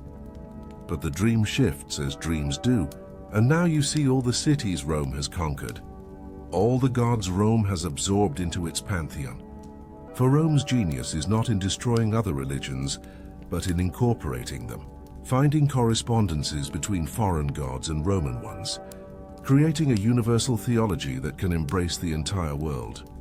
There's Isis from Egypt, her mysteries attracting Roman matrons. There's Mithras from Persia, his underground temples full of soldiers seeking strength. There's Cybele from Anatolia, her ecstatic priests dancing through Roman streets. Each foreign god becomes Roman while remaining foreign, a paradox that strengthens rather than weakens the empire's divine foundation. The chanting continues, now from multiple sources, different groups of priests performing different rituals, their voices weaving together into a complex harmony. The Salii, priests of Mars with their ancient war dances, the Vestals keeping Vesta's flame alive, the Flamines, each dedicated to a specific god, each maintaining their particular observances. Listen to how these different chants interweave, creating harmonics that couldn't exist from any single voice. This is the sound of Roman religion, not monotone but polyphonic, not singular but plural, accommodating many traditions within an overarching structure. The empire's religious genius mirrors its political genius, unity through diversity, strength through inclusion. The sacred chickens are consulted in their coop, yes, chickens, whose eating habits determine whether battles should be fought, whether ventures should be undertaken. It seems absurd to modern minds, but watch the priest who tends them. His observation is scientific in its precision. He notes exactly how they eat, how eagerly, which directions they face. This is pattern recognition, data gathering, Empirical observation applied to divine communication. A haruspex examines the entrails of a recently sacrificed sheep, reading the future in the liver's lobes, the heart's condition, the intestine's configuration. This too seems primitive, but consider, these priests see hundreds of organs, notice patterns, correlations between unusual formations and subsequent events. They are statisticians without statistics, pattern seekers in organic randomness. The temple treasury gleams with offerings, gold from Dacia, silver from Spain, precious gems from India, but also humbler gifts, a clay figurine from a grateful mother, a wooden tablet from a successful merchant, a soldier's worn coin. The gods accept all offerings, weigh sincerity more than value. Or so the priests teach, maintaining social cohesion through divine democracy. Move through the temple complex, noting how each shrine serves different needs. Mars for military ventures, Venus for love and fertility, Mercury for commerce and communication. The gods are specialized, like bureaucrats in the divine administration. Romans can target their prayers, seek specific assistance, negotiate with particular powers. The Sibylline books are kept here, those mysterious prophecies consulted only in times of greatest crisis. Written in Greek hexameters, deliberately obscure, they require interpretation by special priests. The books represent future knowledge, divine forewarning, the possibility that fate can be known and perhaps negotiated. Watch the sacred dance of the Salii, the leaping priests of Mars.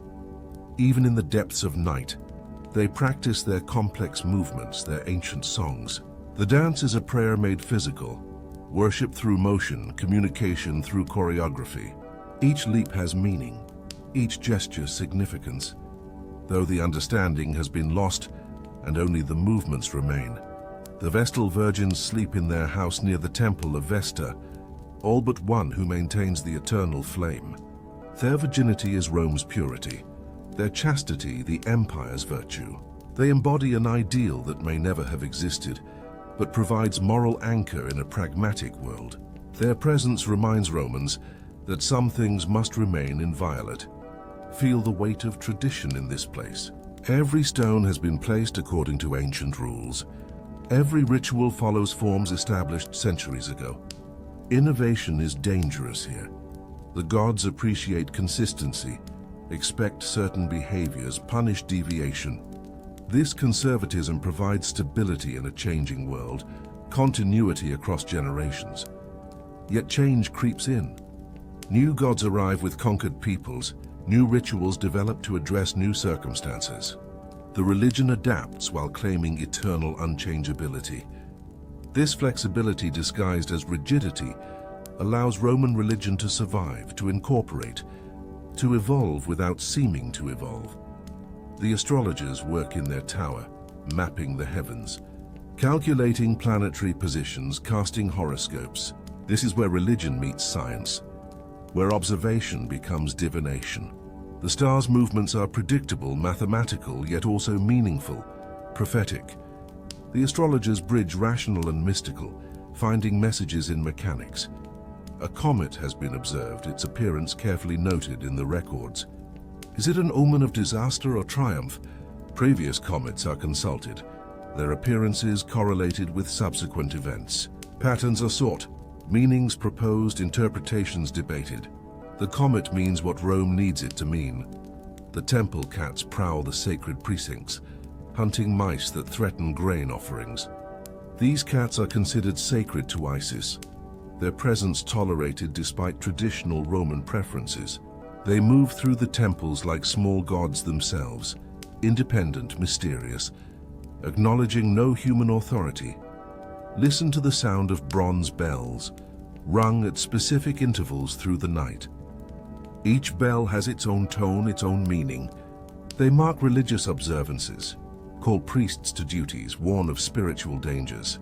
The bells create a sonic architecture of sacred time, dividing the night into meaningful segments. The incense burns continuously, frankincense from Arabia, myrrh from Somalia, exotic resins from lands beyond the empire. The smoke rises, carrying prayers upward, creating a visible connection between earth and heaven. The scent permeates everything, marking this space as different, special, removed from ordinary life. Feel how the sacred atmosphere affects your dream consciousness.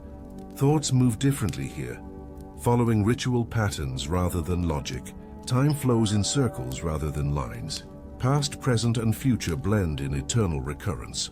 This is the mind state Roman priests cultivate, receptive to signs, sensitive to patterns, open to divine communication.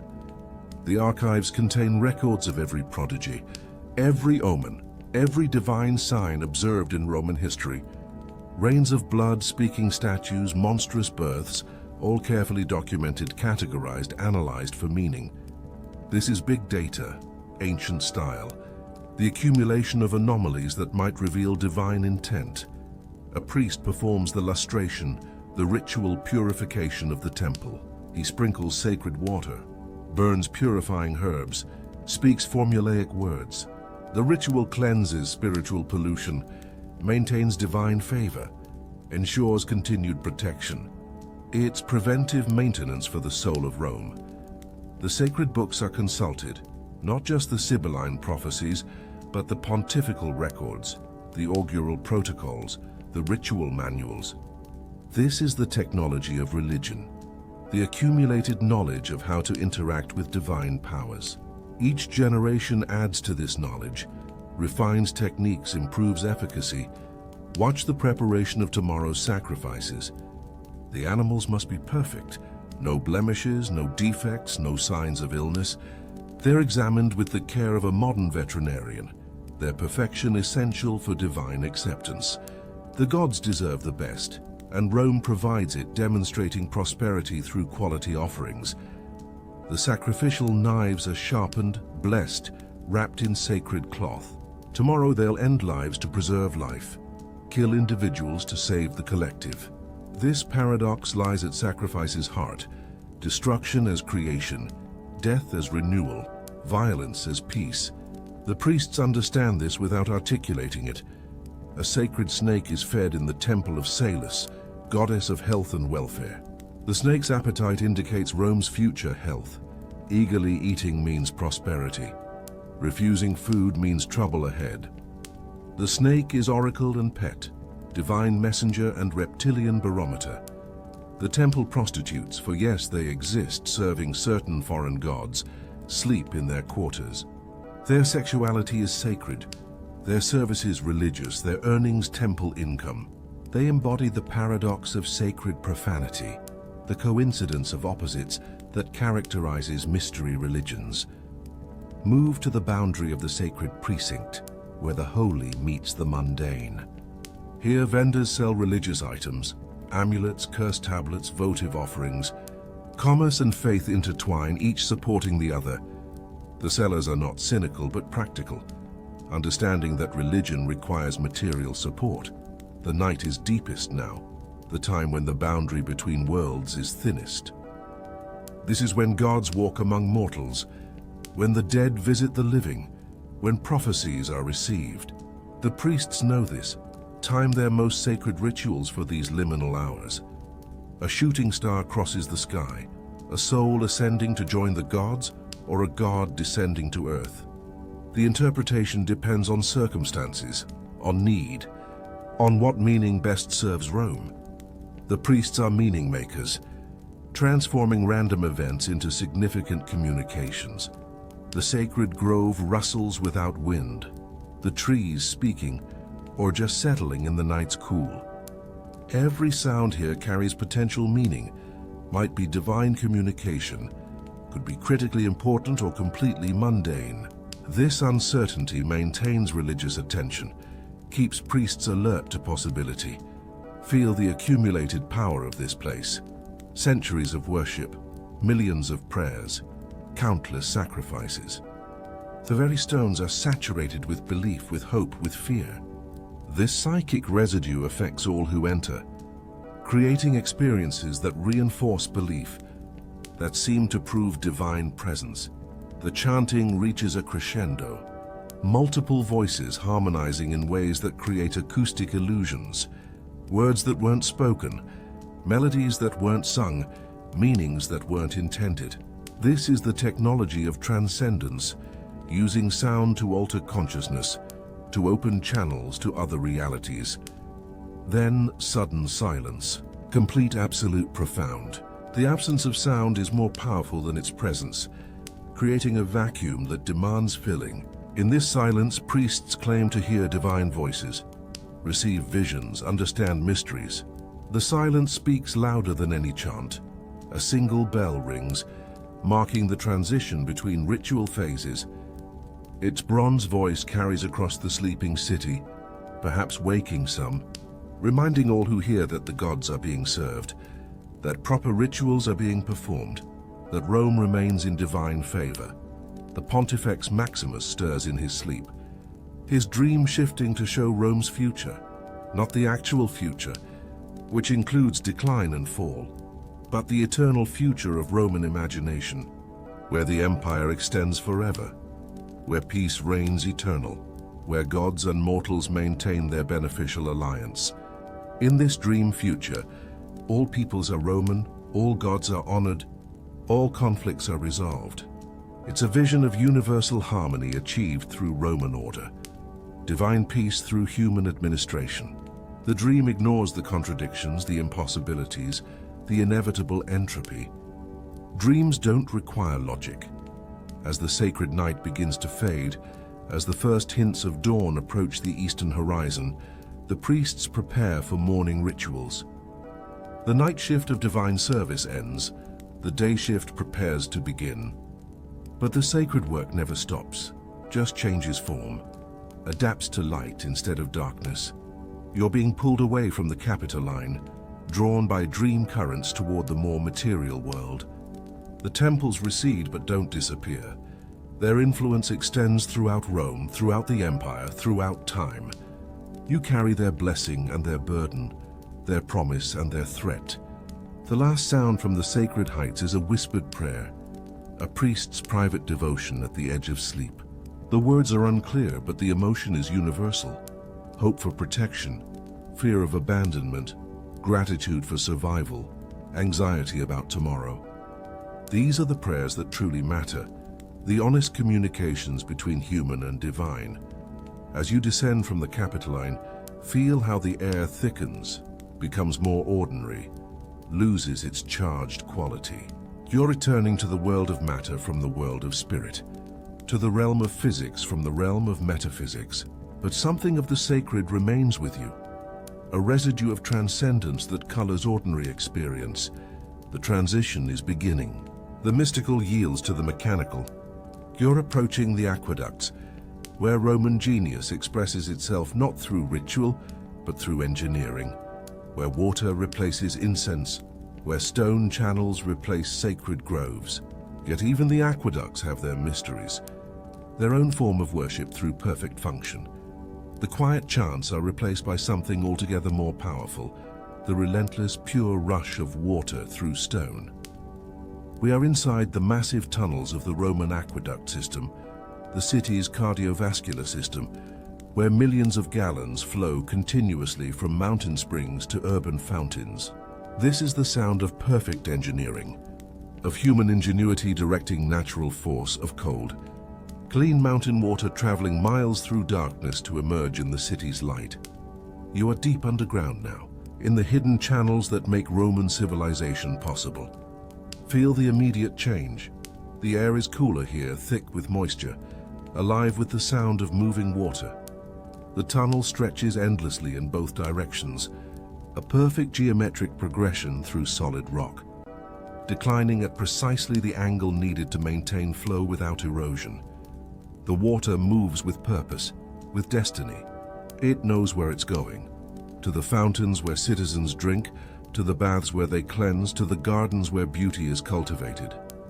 Every drop has traveled from distant mountains, filtered through limestone, purified by its journey through earth and stone. Listen to the complexity of the water's voice. It's not one sound but thousands. The main flow's deep rumble. The higher notes where water meets obstacles, the whispers where it fills small pools, the echoes that multiply and return from distant tunnel sections. This is a symphony of hydraulics, a concert of flow that never stops, never pauses, never rests. The tunnel walls are coated with calcium deposits, built up over decades of mineral-rich water passing through. Run your fingers along these formations. They're smooth in some places, rough in others, creating patterns like frozen waterfalls, like cave formations, like nature's own artwork. This is time made visible, each layer representing years of continuous flow. The Romans who built these tunnels understood water in ways that seem almost mystical. They knew how to read the land, finding the slight gradients that would carry water for miles without pumps. They knew how to construct channels that would last millennia, using concrete that actually grows stronger when wet.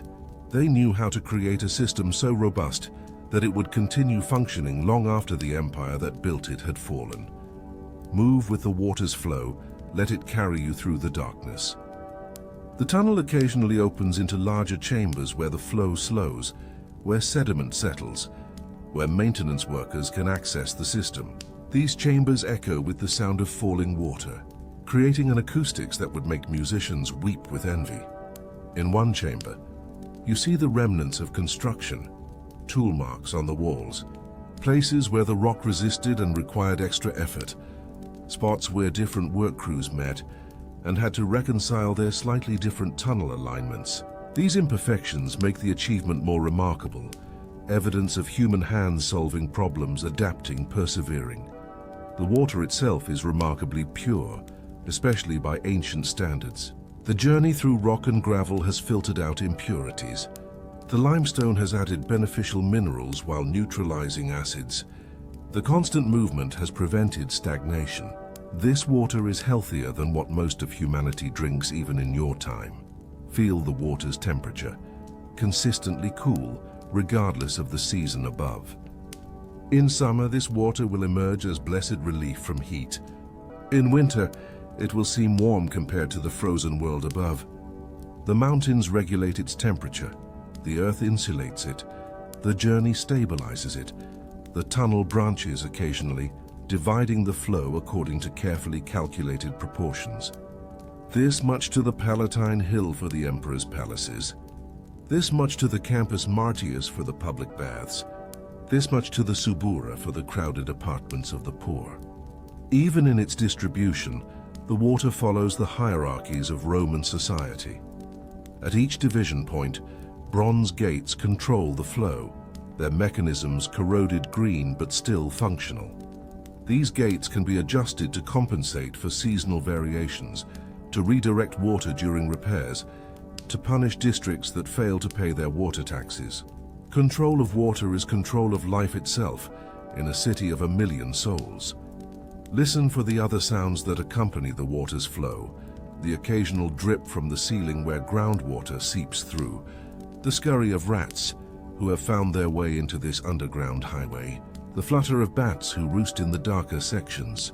This is an ecosystem, not just an engineering project. The aqueduct carries more than water. It carries messages. Objects dropped in upstream find their way to the city. It carries offerings.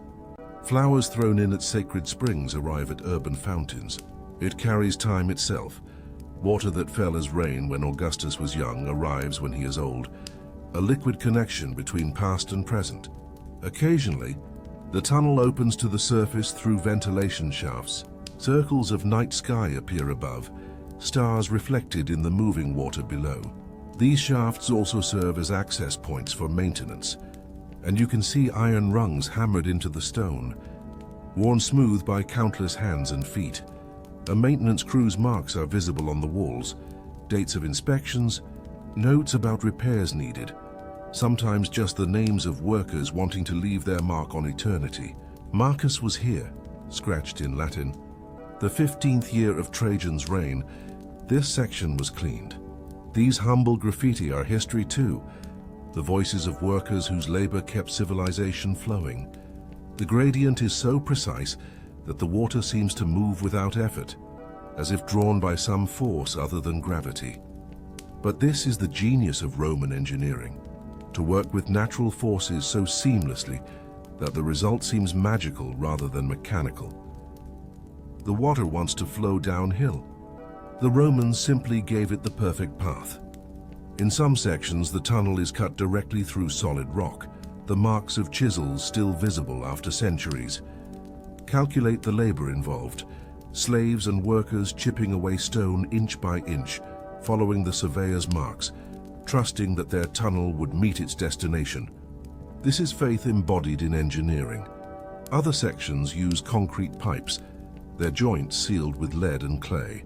The Romans understood that different conditions required different solutions. Rock tunnels for stability, concrete pipes for flexibility, brick channels for accessibility. The system adapts to its environment rather than forcing the environment to adapt. The water carries sounds from far upstream, the echo of a rock fall miles away, the vibration of thunder over the mountains, the subtle change in flow that indicates rain in the watersheds. The aqueduct is a giant ear listening to the landscape, transmitting messages from the wilderness to the city, pass through a Castella Macqui, one of the distribution stations where water is divided among different destinations. The engineering here is particularly clever. The water enters a large tank where its force is dissipated, then flows through carefully sized openings to different channels. No pumps, no power, just gravity and geometry, creating perfect distribution. The overflow system is equally ingenious. Excess water doesn't flood the system, but is channeled to the sewers, helping flush waste from the city. Nothing is wasted in this system. Every drop has primary, secondary, even tertiary purposes. This is sustainability engineered in stone and water. You can feel the water's force, its relentless push toward the sea. This is power that could drive mills, could crush unwary workers, could destroy the very channels that contain it. But the Romans have tamed it, directed it, made it serve human needs while respecting its essential nature. The sound changes as you approach the city proper. The tunnel begins to resonate differently, picking up vibrations from above. The rumble of cartwheels, the tread of thousands of feet, the general hum of urban life. Even deep underground, the city makes its presence known, its weight pressing down on the aqueduct's arched ceiling. Here, the tunnel material changes from hewn rock to brick and concrete. The Romans used opus caementitium, their revolutionary concrete that hardens underwater, that bonds with minerals in the water to become stronger over time. This material will outlast the empire by millennia, still conducting water when Rome is just a memory. Notice the sophistication of the construction. The tunnel's interior is coated with opus signinum, a waterproof plaster made from crushed terracotta mixed with mortar. This lining prevents water from seeping into the surrounding soil while also smoothing the channel to reduce friction and increase flow rate. The mathematics involved in this engineering would challenge modern calculators. The Romans computed flow rates, pressure differentials, structural loads, all without Arabic numerals or advanced notation. They used geometry, physical models, accumulated experience, and an intuitive understanding of hydraulic principles. At regular intervals, settling tanks appear, chambers where the water's velocity decreases, allowing sediment to precipitate out. These must be cleaned regularly, a dangerous job requiring workers to enter the flowing water, to shovel out accumulated sand and gravel while fighting the current's force. The sediment removed is pure enough to use as construction material, another example of the system's efficiency. The water's sound here is different from natural streams. It's more regular, more purposeful, lacking the random variations of wild water. This is domesticated water, civilized water, water that has accepted human dominion while retaining its essential power.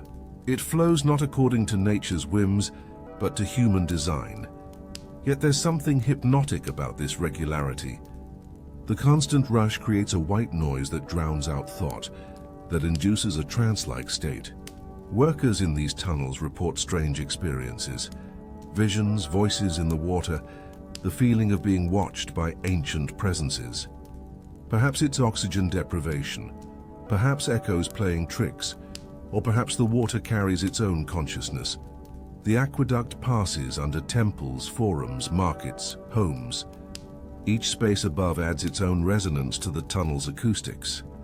Under the Temple of Jupiter, the water seems to flow more reverently. Under the Subura's crowded insulae, it rushes with urgency. Under the gardens of the wealthy, it murmurs with satisfaction. In one section, mineral springs have broken through the tunnel wall, adding their flow to the aqueducts.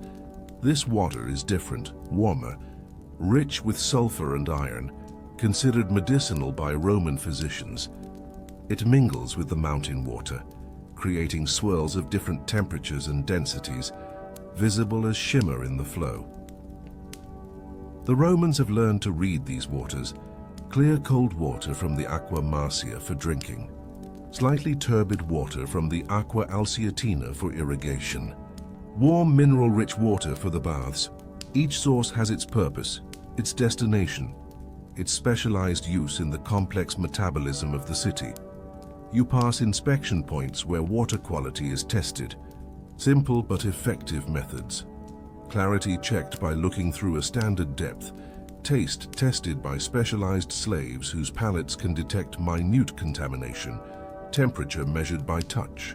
These quality controls prevent disease, ensure standards, maintain the trust that allows 1 million people to drink from common sources. The tunnel begins to branch more frequently as you approach the city center.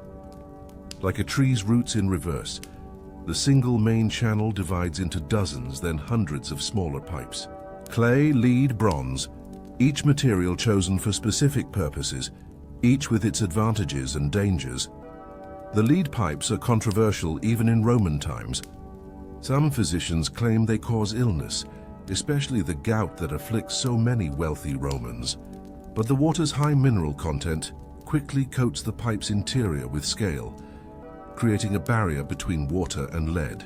The Romans solve problems they don't fully understand through empirical observation and practical adjustment.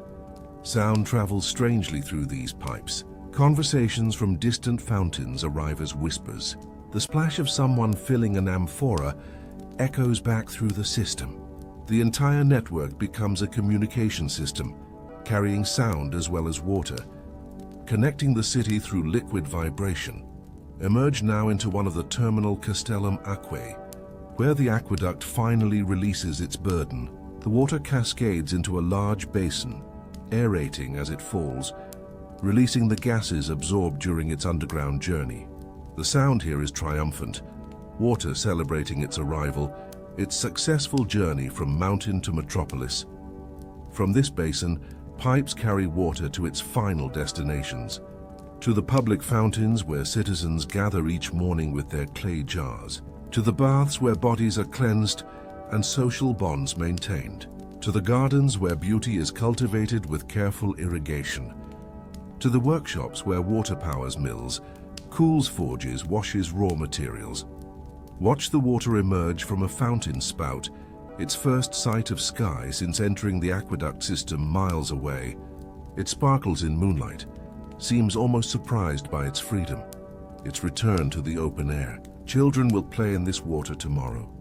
Lovers will meet beside it. Old men will debate while listening to it splash. The fountain itself is a work of art, marble carved with dolphins and sea nymphs, celebrating water's divine nature. But it's also carefully engineered, its basin sloped to prevent stagnation, its overflow directed to street channels that help clean the city's pavements. Beauty and function united, as in all the best Roman designs. The excess water continues its journey through street channels, carrying away debris, cooling the air through evaporation, providing emergency firefighting reserves. Eventually it reaches the Cloaca Maxima, the Great Sewer, where it helps flush waste to the Tiber. Even in disposal, the water serves the city's needs. Stand beside a fountain and realize what you're witnessing.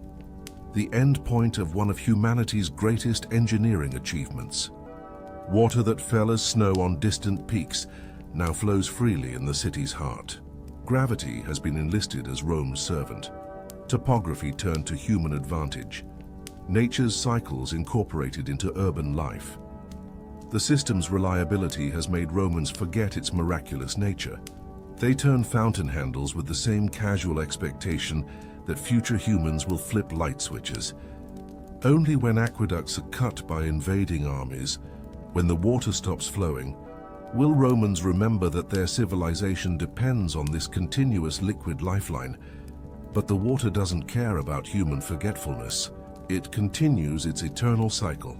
Evaporation, condensation, precipitation, collection, distribution, use, disposal, and back to the sea. The aqueducts are just a brief detour in water's endless journey, a momentary channeling of a force that existed before Rome and will exist after it falls. Feel the mist from the fountain on your face. Taste the minerals on your lips. Hear the splash that has continued day and night for centuries. This is Rome's gift to its citizens. Not just water, but reliable water, clean water, abundant water. In a world where most humans still carry water in jars from distant wells, where drought means death and contamination means plague, Rome's fountains are everyday miracles. The sound of flowing water will accompany Romans from birth to death.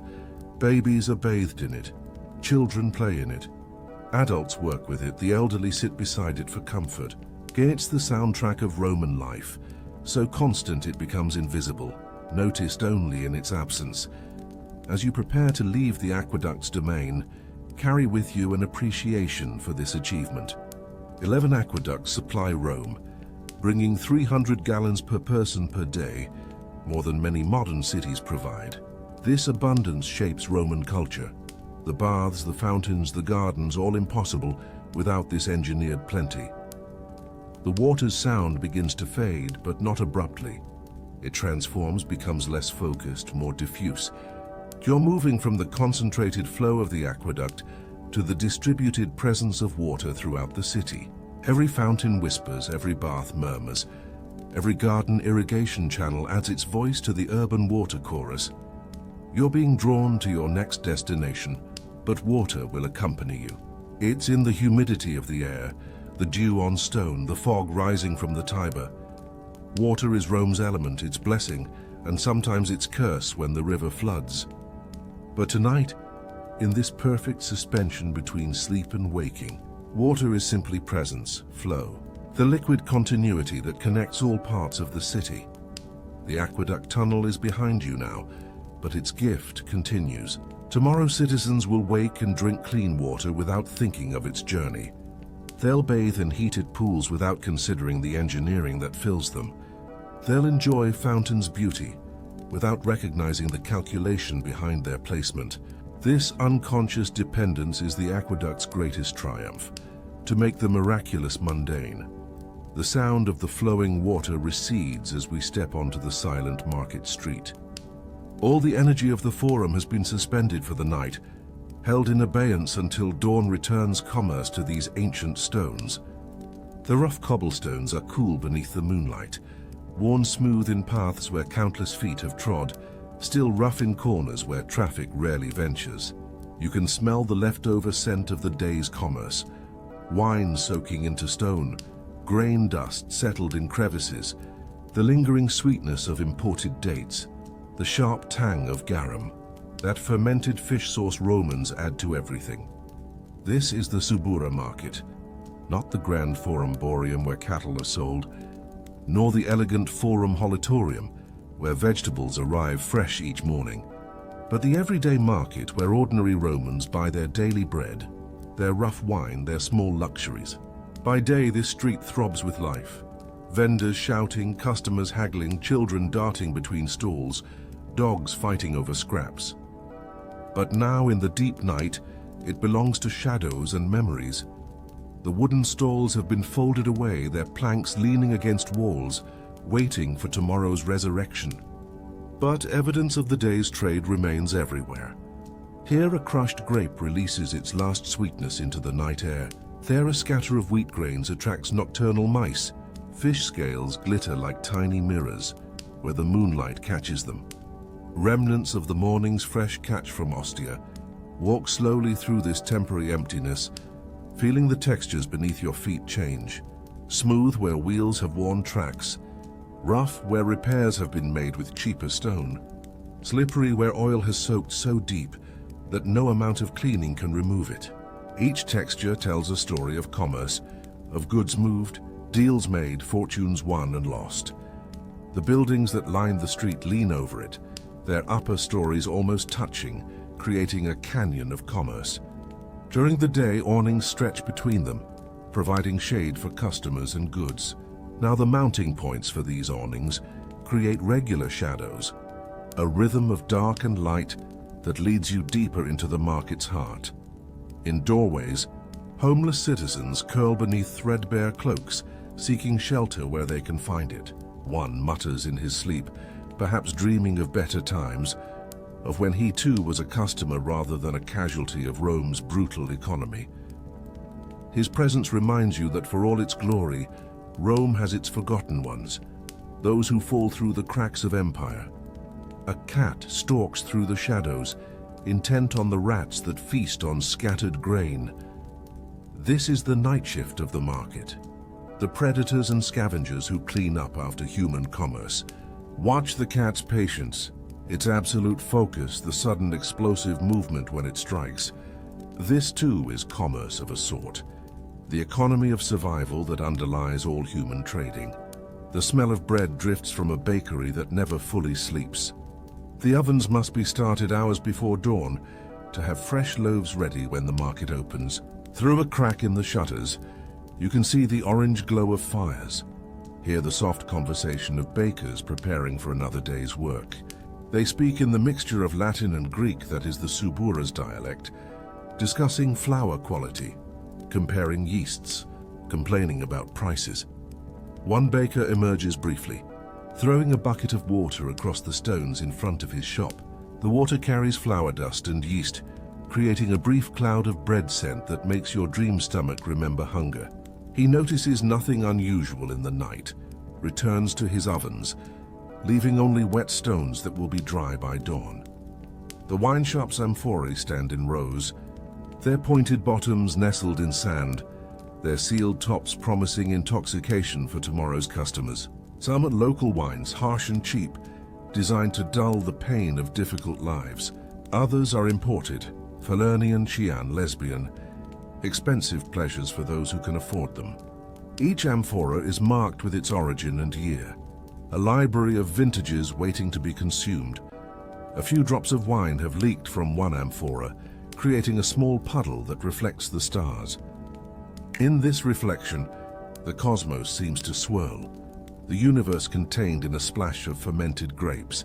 Perhaps this is what Dionysus sees, all of creation through the lens of wine, reality made more bearable through beneficial distortion. The grain dealer's storehouse is locked and barred, but the smell of wheat seeps through the doors. This is Rome's most essential commodity, the grain that keeps the urban masses fed and relatively content. The free grain distribution, the annona, is what allows Rome to maintain such a large urban population. Without it, the city would collapse in weeks. Inside those locked doors are sacks from Egypt, Sicily, North Africa, the breadbaskets of the empire. Each sack represents dozens of people fed for days, represents farms worked by slaves, ships that braved storms, merchants who gambled on prices. The grain trade is Rome's circulatory system, as vital as the aqueducts, as necessary as the legions. A small shrine stands at the market's main intersection, dedicated to Mercury, god of commerce and thieves, a telling combination. Fresh flowers have been placed there, probably by a merchant grateful for good sales or hoping for better tomorrow. Coins glitter in the offering bowl, each one a prayer for profit, a bargain with divinity. I give this so you'll give me more. The statue of Mercury is worn smooth by touching, especially his purse and his winged sandals. Merchants rub these for luck before opening their stalls. Customers touch them before major purchases. The bronze has been polished to gold by countless fingers, each touch a small ritual, a tiny hope for fortune's favor. Move past the general goods to the specialized sections. Here's the street of the leather workers, where the smell of tanning still lingers despite the hour. Hides hang in doorways, curing in the night air. Sandals, belts, purses, and armor pieces are displayed in windows, their prices written in charcoal on wooden boards. A shoemaker's last sits on a workbench visible through an open shutter, a half-finished sandal still attached. The craftsman will return to it tomorrow, complete the careful stitching that will make it last for years. This is the pride of Roman craftsmanship, things made to endure, to be repaired rather than replaced, to gain character through use. The metalworker's street rings different, even in silence. The furnaces are cold, but the smell of hot metal and coal persists. Bronze vessels catch moonlight in one shop window. Bowls, plates, cooking pots, all decorated with scenes of plenty. These aren't just functional objects, but small artworks, beauty incorporated into daily use. In the jeweler's quarter, windows are more heavily barred, contents more carefully hidden. But you can sense the treasures within. Gold from Dacia, silver from Spain, gems from India and beyond. These luxuries represent Rome's reach, its ability to gather the world's wealth in its markets. Tomorrow, a senator's wife might buy a necklace here that contains stones from 3 continents.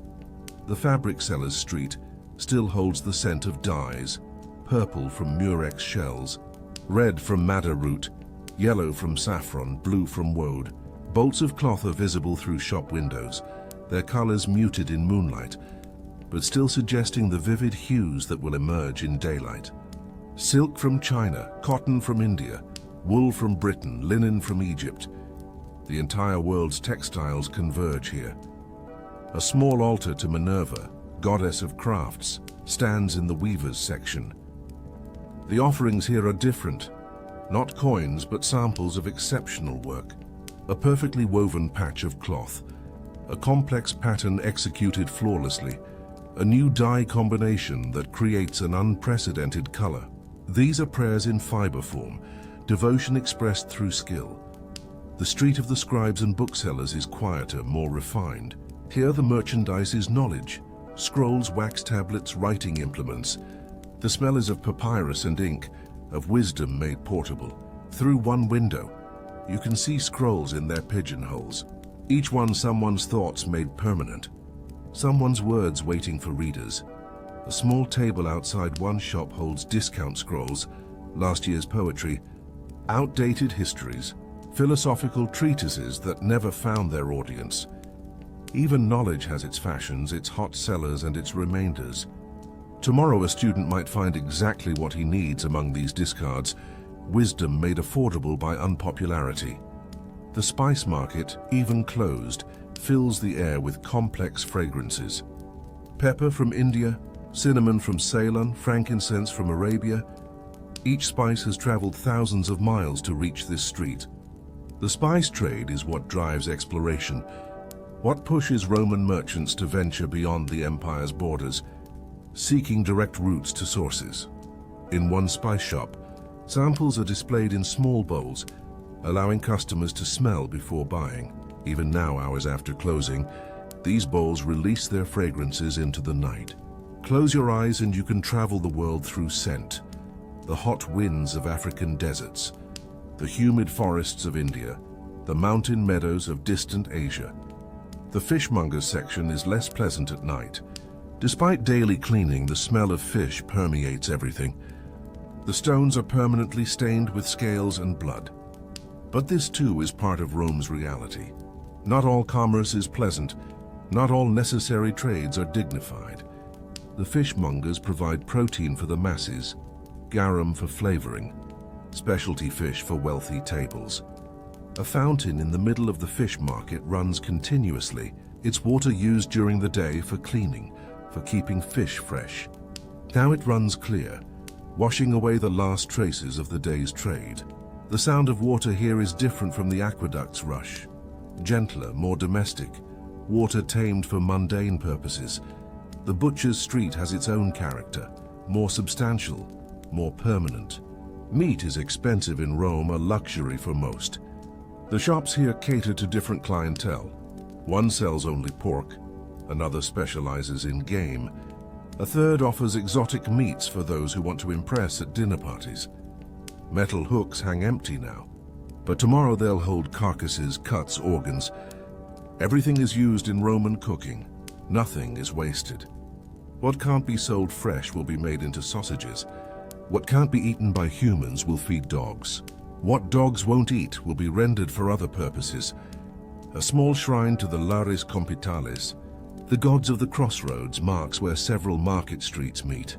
This is a people's shrine, maintained not by priests but by the vendors themselves. Each morning someone places fresh flowers. Each evening someone ensures the lamp is lit. It's a community effort, a shared responsibility, religion as social bond. The offerings here are practical: a perfect apple, an exceptional loaf of bread, the first pressing of olive oil. The gods of the marketplace understand commerce, appreciate quality, reward honest dealing. Also the vendors believe, and belief shapes behavior, creates the trust that allows commerce to function. Move now to the edge of the market, where it transitions to residential areas. Here are the taverns and eating houses that serve market workers, that provide cheap wine and simple food for those who can't afford better. The smell of rancid oil and sour wine mingles with more appetizing aromas of stewed lentils and fresh bread.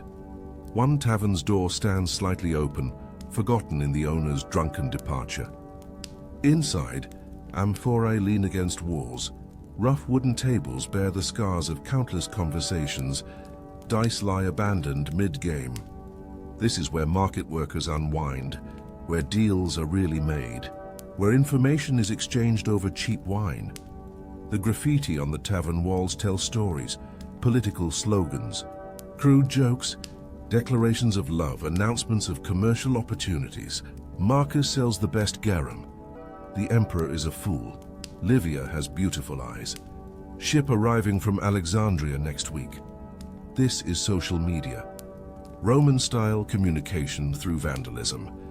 As you walk back through the market, notice how the moonlight has shifted, creating new shadows, revealing different details. A coin glints between cobblestones, dropped and lost, waiting for tomorrow's lucky finder. A love letter blown from somewhere catches against a wall. Someone's private feelings made accidentally public. The market is more than commerce, it's community. Communication, culture in its most direct form. Here the empire's diversity is visible. Syrian merchants, Greek craftsmen, Jewish traders, Egyptian vendors, all bringing their goods, their languages, their gods to this Roman crossroads. Tomorrow, this street will explode with life again. Voices will rise in dozen languages. Coins will change hands thousands of times. Arguments will erupt and resolve. Friendships will form over shared meals.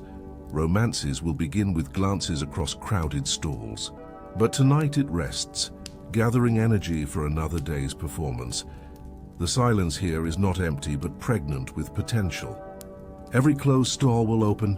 Every empty hook will hold goods. Every quiet corner will buzz with negotiation. The market is sleeping, not dead, and its dreams are of tomorrow's profits, tomorrow's bargains. Tomorrow's continuation of commerce that has flowed through these streets for centuries. Feel the weight of accumulated commerce, the residue of millions of transactions. Money has changed hands here since before it was money, when trade was barter, when cowrie shells served as currency, when value was measured in heads of cattle. The forms change, but the essence remains. Humans gathering to exchange what they have for what they need. As you prepare to leave the market, take one last breath of its complex air. Wine and grain, fish and meat, spice and incense, leather and metal, all mingled into an olfactory map of empire. This is what Rome smells like when it's honest, when it's not trying to impress, when it's just being itself. The market fades behind you, but its essence lingers. You carry its dust on your dream feet, its scents in your nostrils, its sounds echoing in your memory. The market is Rome compressed, concentrated, made tangible. Here the empire's vastness becomes manageable, its complexity becomes comprehensible, its power becomes personal. Your journey is nearing its end now. One more destination awaits, the edge of empire where Rome's power meets its limits, where civilization confronts wilderness, where legionaries stand guard against the darkness beyond. The market's comfortable chaos gives way to military order. Commercial noise yields to disciplined silence. The city's sounds have faded completely. We are far north now on the edge of the empire, perhaps along Hadrian's Wall in Britannia, or in the deep forests of Germania. Here, a handful of tired, sleeping legionaries maintain Rome's frontier, the thin line between civilization and barbarism, between order and chaos. The only sound is the heavy, comforting crackling of a Roman campfire, the final safety of the empire, burning bright against the endless darkness of the unconquered world. Feel the immediate change in atmosphere. The comfortable urbanity of Rome is gone, replaced by something harder, more elemental. The air is cold, carrying the scent of pine resin and damp earth, of leather and iron, of wood smoke and that particular smell of men who live outdoors. Wool oil, sweat, the musk of bodies pushed to their limits. The fire burns in a carefully cleared circle, surrounded by stones gathered from a nearby stream. This is not a casual campfire, but a military one, positioned for optimal heat distribution and minimal smoke, placed where it can be quickly extinguished if needed, where its light won't blind sentries to movement in the darkness beyond. 8 legionaries sleep around the fire, their positions deliberate even in slumber. They've arranged themselves like spokes of a wheel, feet toward the warmth, heads outward, weapons within easy reach. Even asleep, they maintain formation, their bodies trained through years of discipline to hold position. Watch the sleeping soldiers in the firelight. These are not the parade ground soldiers of Rome, but frontier fighters, their faces weathered by wind and sun, scarred by battle, aged beyond their years by constant vigilance. Their sleep is light, ready to snap to wakefulness at the slightest wrong sound. One soldier shifts, his hand automatically checking for his gladius, the short sword that is a legionary's most trusted companion. Even in sleep, the gesture is practiced, smooth, reassuring. The weapon is there as it always is, as it must be on the frontier where death can come from any shadow. Their armor lies nearby, carefully arranged for quick donning. Chlorica segmentata, the banded iron armor that makes Roman soldiers so formidable. Each piece has been cleaned despite exhaustion, oiled against rust, checked for damage. This is discipline made manifest, maintaining equipment even when bone-tired, because tomorrow that equipment might save your life. The shields, scooter, are propped against a log, their painted surfaces reflecting firelight. Each bears the legion's emblem, perhaps the eagle of the 9th Legion, the lightning bolt of the 12th, the Capricorn of the 2nd Augusta. These symbols are more than decoration. Their identity, pride, the visual representation of brotherhood forged in combat. Listen to the fire itself, how it speaks in the wilderness silence. The crack of sap pockets exploding, the hiss of moisture evaporating, the soft collapse as logs settle into coals. This is one of humanity's oldest sounds, the voice of controlled combustion that allowed our species to venture into cold places. Dark places, dangerous places. The wood is local, perhaps British oak, Germanic pine, Gallic beech, but the fire-making technique is purely Roman, standardized across the empire. Every legionary knows how to build this fire, how to maintain it through a night, how to cook over it, how to use it for signaling. This knowledge is part of their training, as essential as sword work.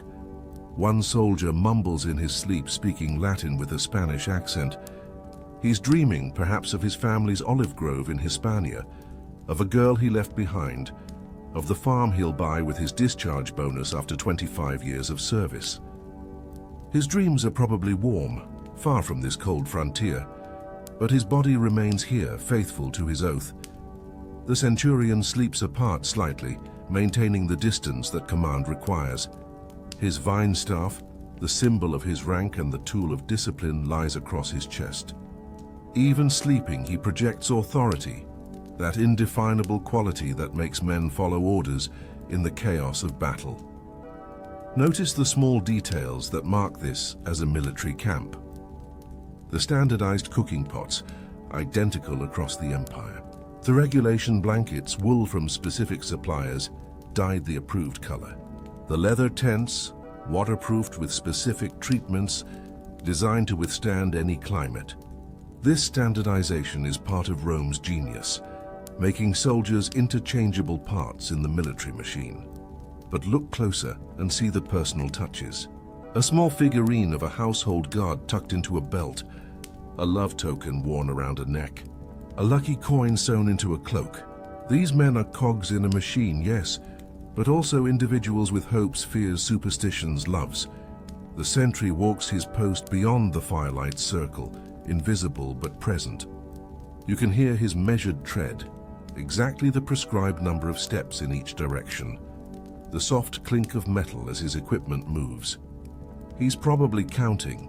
Romans love to count, to measure, to quantify. So many steps, so many heartbeats, so many hours until his relief arrives. The wilderness presses close, full of unknown threats. In Britannia, it might be Pictish raiders. In Germania, Germanic tribesmen who know every tree. In Syria, Parthian horse archers who strike and vanish. Each frontier has its dangers, but the response is the same. Discipline, vigilance, the knowledge that Rome's power rests on these men's shoulders. An owl calls from the forest, and one soldier's eyes snap open immediately. He listens, determines it's actually an owl and not a human imitation, closes his eyes again. This hypervigilance is exhausting, but necessary. The frontier doesn't forgive carelessness. The fire needs feeding. Watch as one soldier, without fully waking, reaches for a log and places it perfectly, maintaining the fire's architecture. This is muscle memory, the kind of unconscious competence that comes from doing something thousands of times. He's probably tended fires in Gaul, Dacia, Egypt, wherever the legion has marched. The new log catches, sending sparks spiraling upward. Follow them with your eyes as they rise, bright against the darkness, carrying fragments of light into the void. Each spark is like a tiny messenger, a prayer to the stars, a signal that humans persist even in the wilderness. The smell of the burning wood is specific to this place. It carries the essence of local soil, local rain, the particular character of trees that have never known Roman cultivation. This is wild wood, free wood, wood that remembers when the world was all forest before humans cleared and planted and civilized. One soldier has a wound, bandaged but seeping slightly. He was probably injured in a recent skirmish, one of the countless unnamed battles that hold the frontier. The wound will be noted in dispatches, reduced to statistics. So many wounded, so many killed, so many barbarians repelled. But for him, it's pain that throbs with each heartbeat, a reminder of mortality. The medical supplies are basic but effective. Vinegar for cleaning wounds, honey for preventing infection, poppy extract for pain. Roman military medicine is practical, focused on returning soldiers to fighting condition rather than comfort. These men will march tomorrow despite wounds, will fight despite exhaustion, will hold despite odds. Their rations are stacked neatly: hardtack, dried meat, sour wine, garum for flavoring. This is food as fuel, calculated to provide maximum nutrition in minimum weight. Each man carries days of rations, enough to survive if separated from supply lines. Self-sufficiency is crucial on the frontier. A pot of porridge cooked slowly at the fire's edge, breakfast already being prepared. It's the same porridge they've eaten for weeks. Barley or wheat, water, salt, perhaps some dried vegetables if they're lucky. Monotonous but nourishing, it will fuel tomorrow's march, tomorrow's fight, tomorrow's survival. The weapons around the fire tell stories of their own. That gladius has a notch from deflecting a Germanic axe. That pilum, the Roman throwing spear, has been straightened after bending on impact as designed. That dagger has non-regulation decorations, probably taken from a defeated enemy. Technically against rules but overlooked by practical officers. Each piece of equipment is multiply redundant. If a sword breaks, there's a dagger. If a dagger is lost, There's an entrenching tool that can serve as a weapon. If that fails, there are rock's fist's teeth. Roman soldiers are trained to fight with everything and nothing, to never surrender, to make the enemy pay for every inch. The fire illuminates a small altar made of stacked stones. It's dedicated to Mars, god of war, and to the emperor's genius, his divine spirit. A few grains of wheat have been offered, a splash of wine, a prayer for strength and victory. Even here, perhaps especially here, religion matters. The gods must be honored, luck must be courted, divine favor must be maintained. One soldier wears a religious amulet, perhaps a wheel of Tyrannus if he's Gallic, an eye of Horus if Egyptian, a hammer of Thor if Germanic auxiliary. Rome doesn't mind which god soldiers worship, as long as they also honor Roman gods, as long as loyalty to Rome comes first. This religious flexibility is part of imperial genius. The centurion stirs, automatically checking the stars to determine the time. Navigation by stars, timekeeping by celestial movement. These are crucial frontier skills. No sundials here, no water clocks, just the eternal rotation of the heavens marking the watches of the night. He rises to check on the sentry, moving with the particular quiet of a man who's learned to walk silently. In hostile territory, every sound matters.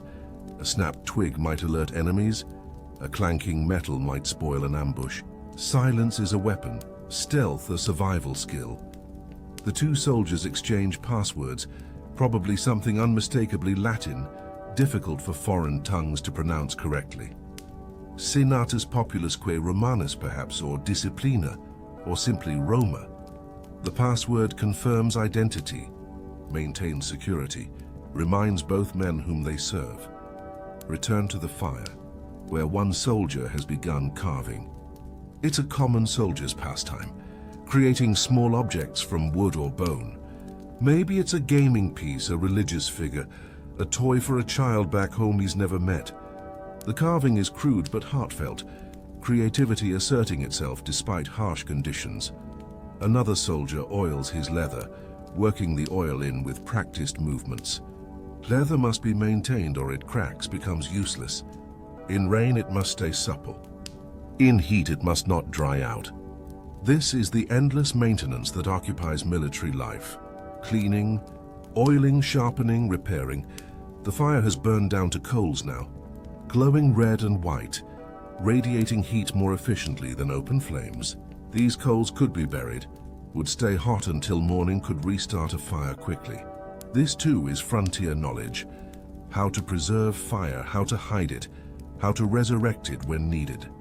A wolf howls in the distance, and every soldier tenses slightly, even in sleep. Wolves are real threats here, especially in winter when game is scarce. But they're also symbols. The wolf nursed Romulus and Remus. The wolf is Rome's animal. To hear wolves is to remember Rome's origins, its rise from wildness to civilization. The frontier is where Rome defines itself by what it's not. Not barbarian, not chaotic, not undisciplined. The boundary these soldiers maintain is psychological as much as physical. They hold the line between order and disorder, between law and lawlessness, between Rome and another.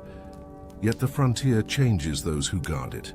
These soldiers speak some local language now, know local customs, have perhaps feel yourself drawn toward the temple of Jupiter, Optimus Maximus, the greatest temple in Rome. Its massive columns rise like frozen titans, supporting a roof that seems to touch the stars themselves. The bronze doors are closed to mortal visitors at this hour, but you pass through them like mist, entering the god's dwelling place. Inside, the darkness is absolute except for the eternal flame that burns before the altar. This fire has been maintained for centuries, never allowed to die, a continuous link between Rome's past and present. Watch how it flickers, creating shadows that seem to move independently, as if animated by divine will rather than simple physics. The statue of Jupiter towers above you, his painted features barely visible in the flame's light. His eyes are ivory and precious stones, designed to catch and reflect light, giving the illusion of awareness.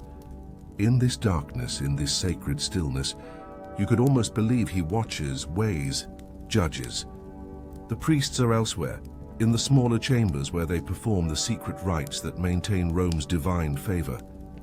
Their chanting is low, rhythmic, hypnotic, not words in any language you know, but sounds that bypass understanding and speak directly to something older than consciousness. Listen. Movies party. The vowels stretch and blend, creating harmonics that seem to make the temple stones themselves vibrate. This is prayer as sound sculpture, worship through resonance, communication with gods through frequency rather than meaning. The floor beneath you is marble from the quarries of Luna, white as moonlight, cold as winter streams. But here in the temple's heart, you feel not cold, but a different kind of warmth. The accumulated devotion of millions of Romans who have prayed here. Left offerings here, sought divine guidance here. Rise now, float upward through the temple roof. You are unbound by physical laws in this dream space. From above, you see the whole Capitoline complex spread below. Temples, shrines, sacred groves, all arranged according to principles both architectural and mystical. The layout itself is a prayer, a geometric offering to powers that appreciate order. The augurs are at work on the arcs, the northern summit of the Capitoline, where they observe the flight of birds to determine divine will. They stand motionless, watching the night sky with trained patience, reading significance in every wing beat, every call, every deviation from expected pattern. One augur, older than the rest, his beard white as temple marble, raises his curved staff, the lituus, and traces a section of sky. This is the templum, the sacred space within which signs will be read. Any bird that enters this invisible boundary becomes a messenger, its behavior a text to be interpreted. An owl crosses the designated space, flying from east to west, calling 3 times. The augurs nod slowly, understanding. This is a favorable sign for journeys, for ventures begun under night's protection.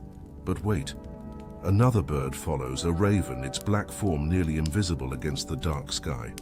This complicates the reading, adds nuance that will require careful consideration. The augurs don't speak. Speech would break the sacred concentration. They communicate through subtle gestures, a language of positions and angles that corresponds to their celestial observations.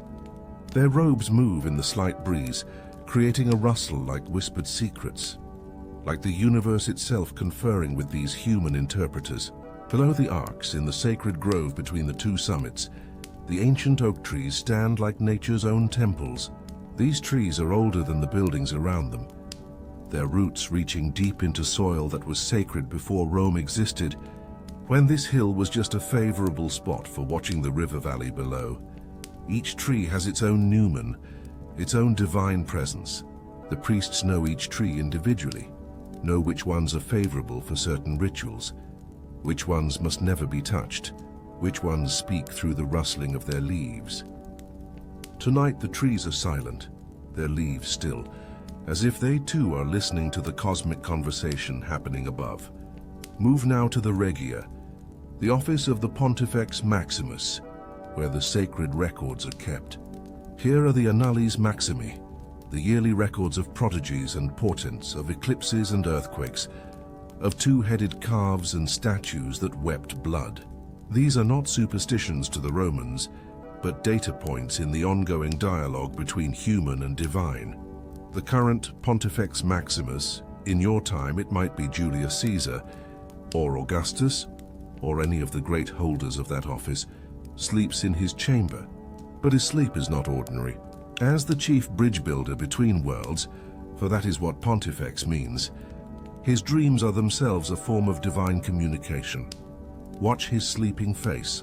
See how his eyes move beneath closed lids, tracking visions invisible to us. His lips move occasionally, forming words in the ancient language of ritual, words that were old when Rome was young. He is traveling in his sleep, visiting the realm where gods dwell, negotiating for Rome's continued prosperity. In his dream, and now it becomes your dream too, you see the founding of Rome itself. Romulus marking the sacred boundary, the pomerium, with his plow. The furrow he cuts is not just physical but spiritual, creating a line that divides sacred from profane, Roman from foreign, civilization from chaos. But the dream shifts as dreams do, and now you see all the cities Rome has conquered, all the gods Rome has absorbed into its pantheon. For Rome's genius is not in destroying other religions, but in incorporating them, finding correspondences between foreign gods and Roman ones, creating a universal theology that can embrace the entire world. There's Isis from Egypt, her mysteries attracting Roman matrons. There's Mithras from Persia, his underground temples full of soldiers seeking strength. There's Cybele from Anatolia, her ecstatic priests dancing through Roman streets. Each foreign god becomes Roman while remaining foreign, a paradox that strengthens rather than weakens the empire's divine foundation. The chanting continues, now from multiple sources. Different groups of priests performing different rituals, their voices weaving together into a complex harmony. The Salii, priests of Mars with their ancient war dances. The Vestals, keeping Vesta's flame alive. The Flamines, each dedicated to a specific god, each maintaining their particular observances. Rise higher now, above the temples, above the city itself. From this height, Rome looks like a constellation fallen to earth, its lights mapping out a pattern of human ambition and divine favor.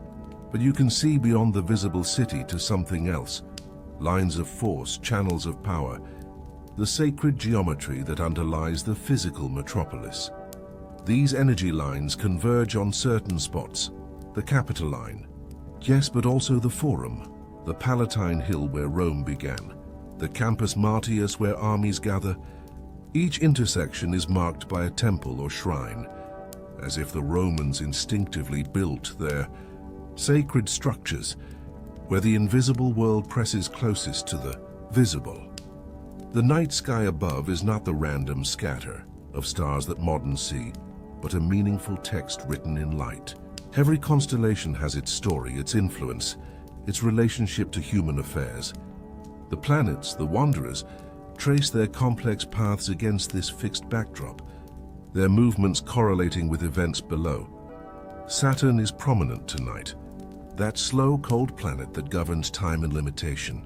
Its influence brings seriousness, contemplation, the weight of responsibility. This is why the night feels so profound, so heavy with significance. Saturn reminds mortals that time is limited, that every moment is precious because it will not come again. But Jupiter is rising too, that benevolent giant whose influence brings expansion, generosity, wisdom. The balance between Saturn's restriction and Jupiter's expansion creates the tension in which human life unfolds, the boundaries within which freedom can exist. The moon, half full, casts silver light that transforms everything it touches. In this light, the mundane becomes mystical. The moon governs the tides, the menses, the movement of fluids in body and earth. Its partial illumination tonight suggests hidden knowledge, truths half revealed, mysteries that resist full understanding. A meteor streaks across the sky, a message from the gods, surely, but what does it mean? The augurs will debate this tomorrow, consulting their books, comparing it to similar events in the past. But tonight, in this dream space, you understand it intuitively. It's a reminder of the cosmos's vastness, of powers and purposes beyond human comprehension. The priest's chanting has shifted to a different mode, less rhythmic, more melodic.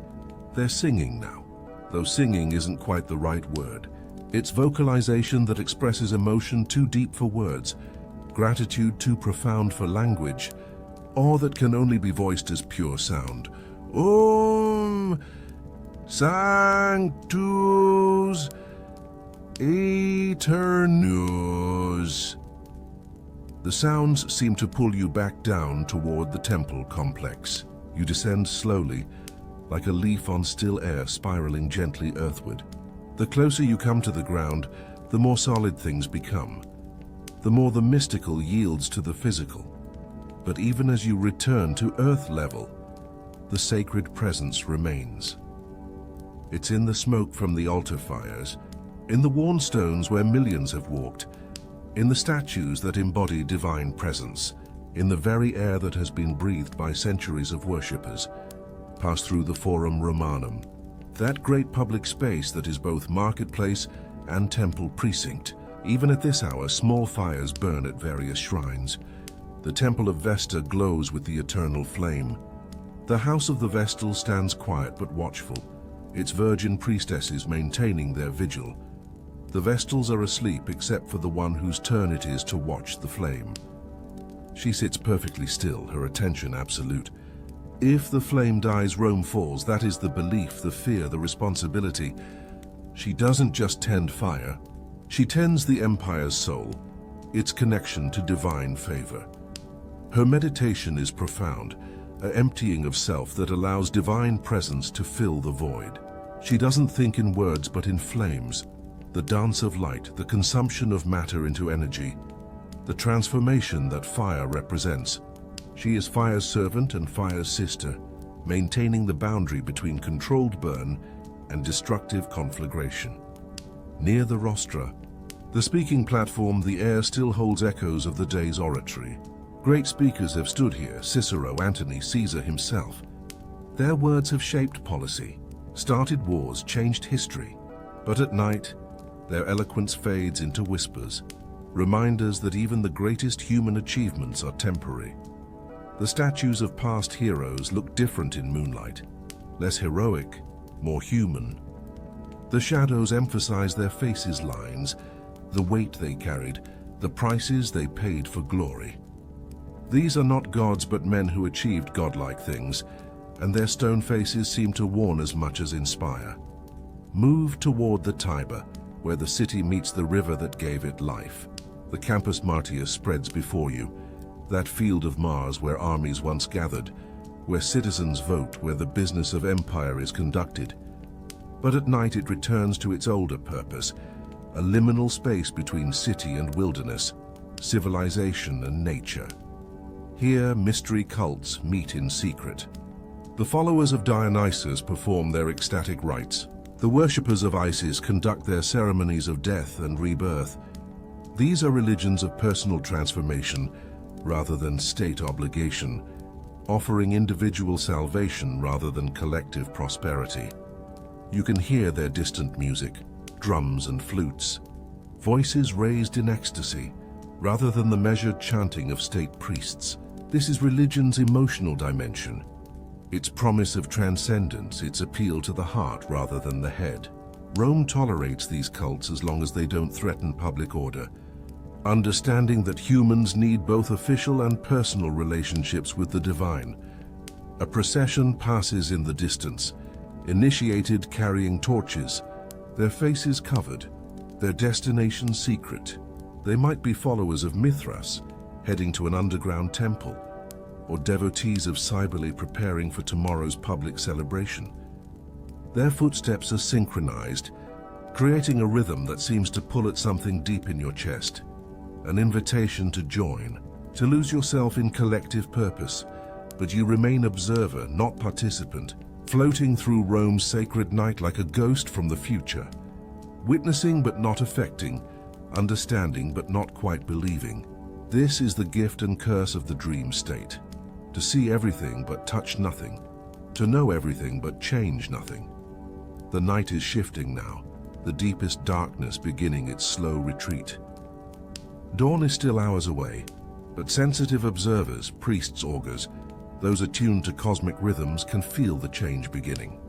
It's not light but the promise of light, not warmth but the memory of warmth. The chanting from the Capitoline has stopped, replaced by the sound of normal human activity. Priests preparing for dawn rituals, slaves lighting fires, the business of religion resuming after the night's mystical interlude. The boundary between human and divine, so permeable during the deep night, begins to solidify again. You're being pulled away from the sacred heights, drawn by dream logic toward your next destination. The temples recede, their divine inhabitants returning to their statuary silence. The priests become ordinary humans again, tired from their night vigil, thinking perhaps of breakfast rather than cosmic mysteries. But something remains with you from this sacred interlude, a sense of presence, of being watched, of being part of something larger than individual existence. The Romans lived with this feeling constantly, this awareness of divine attention, this responsibility to maintain proper relationship with powers beyond human understanding. The last thing you see is a single bird, a dove, flying across the brightening eastern sky. It carries an olive branch, though that symbol means something different to Romans than it will to later cultures. Here it represents not peace but victory, not gentleness but triumph. The dove disappears into the dawn, carrying its message to recipients unknown.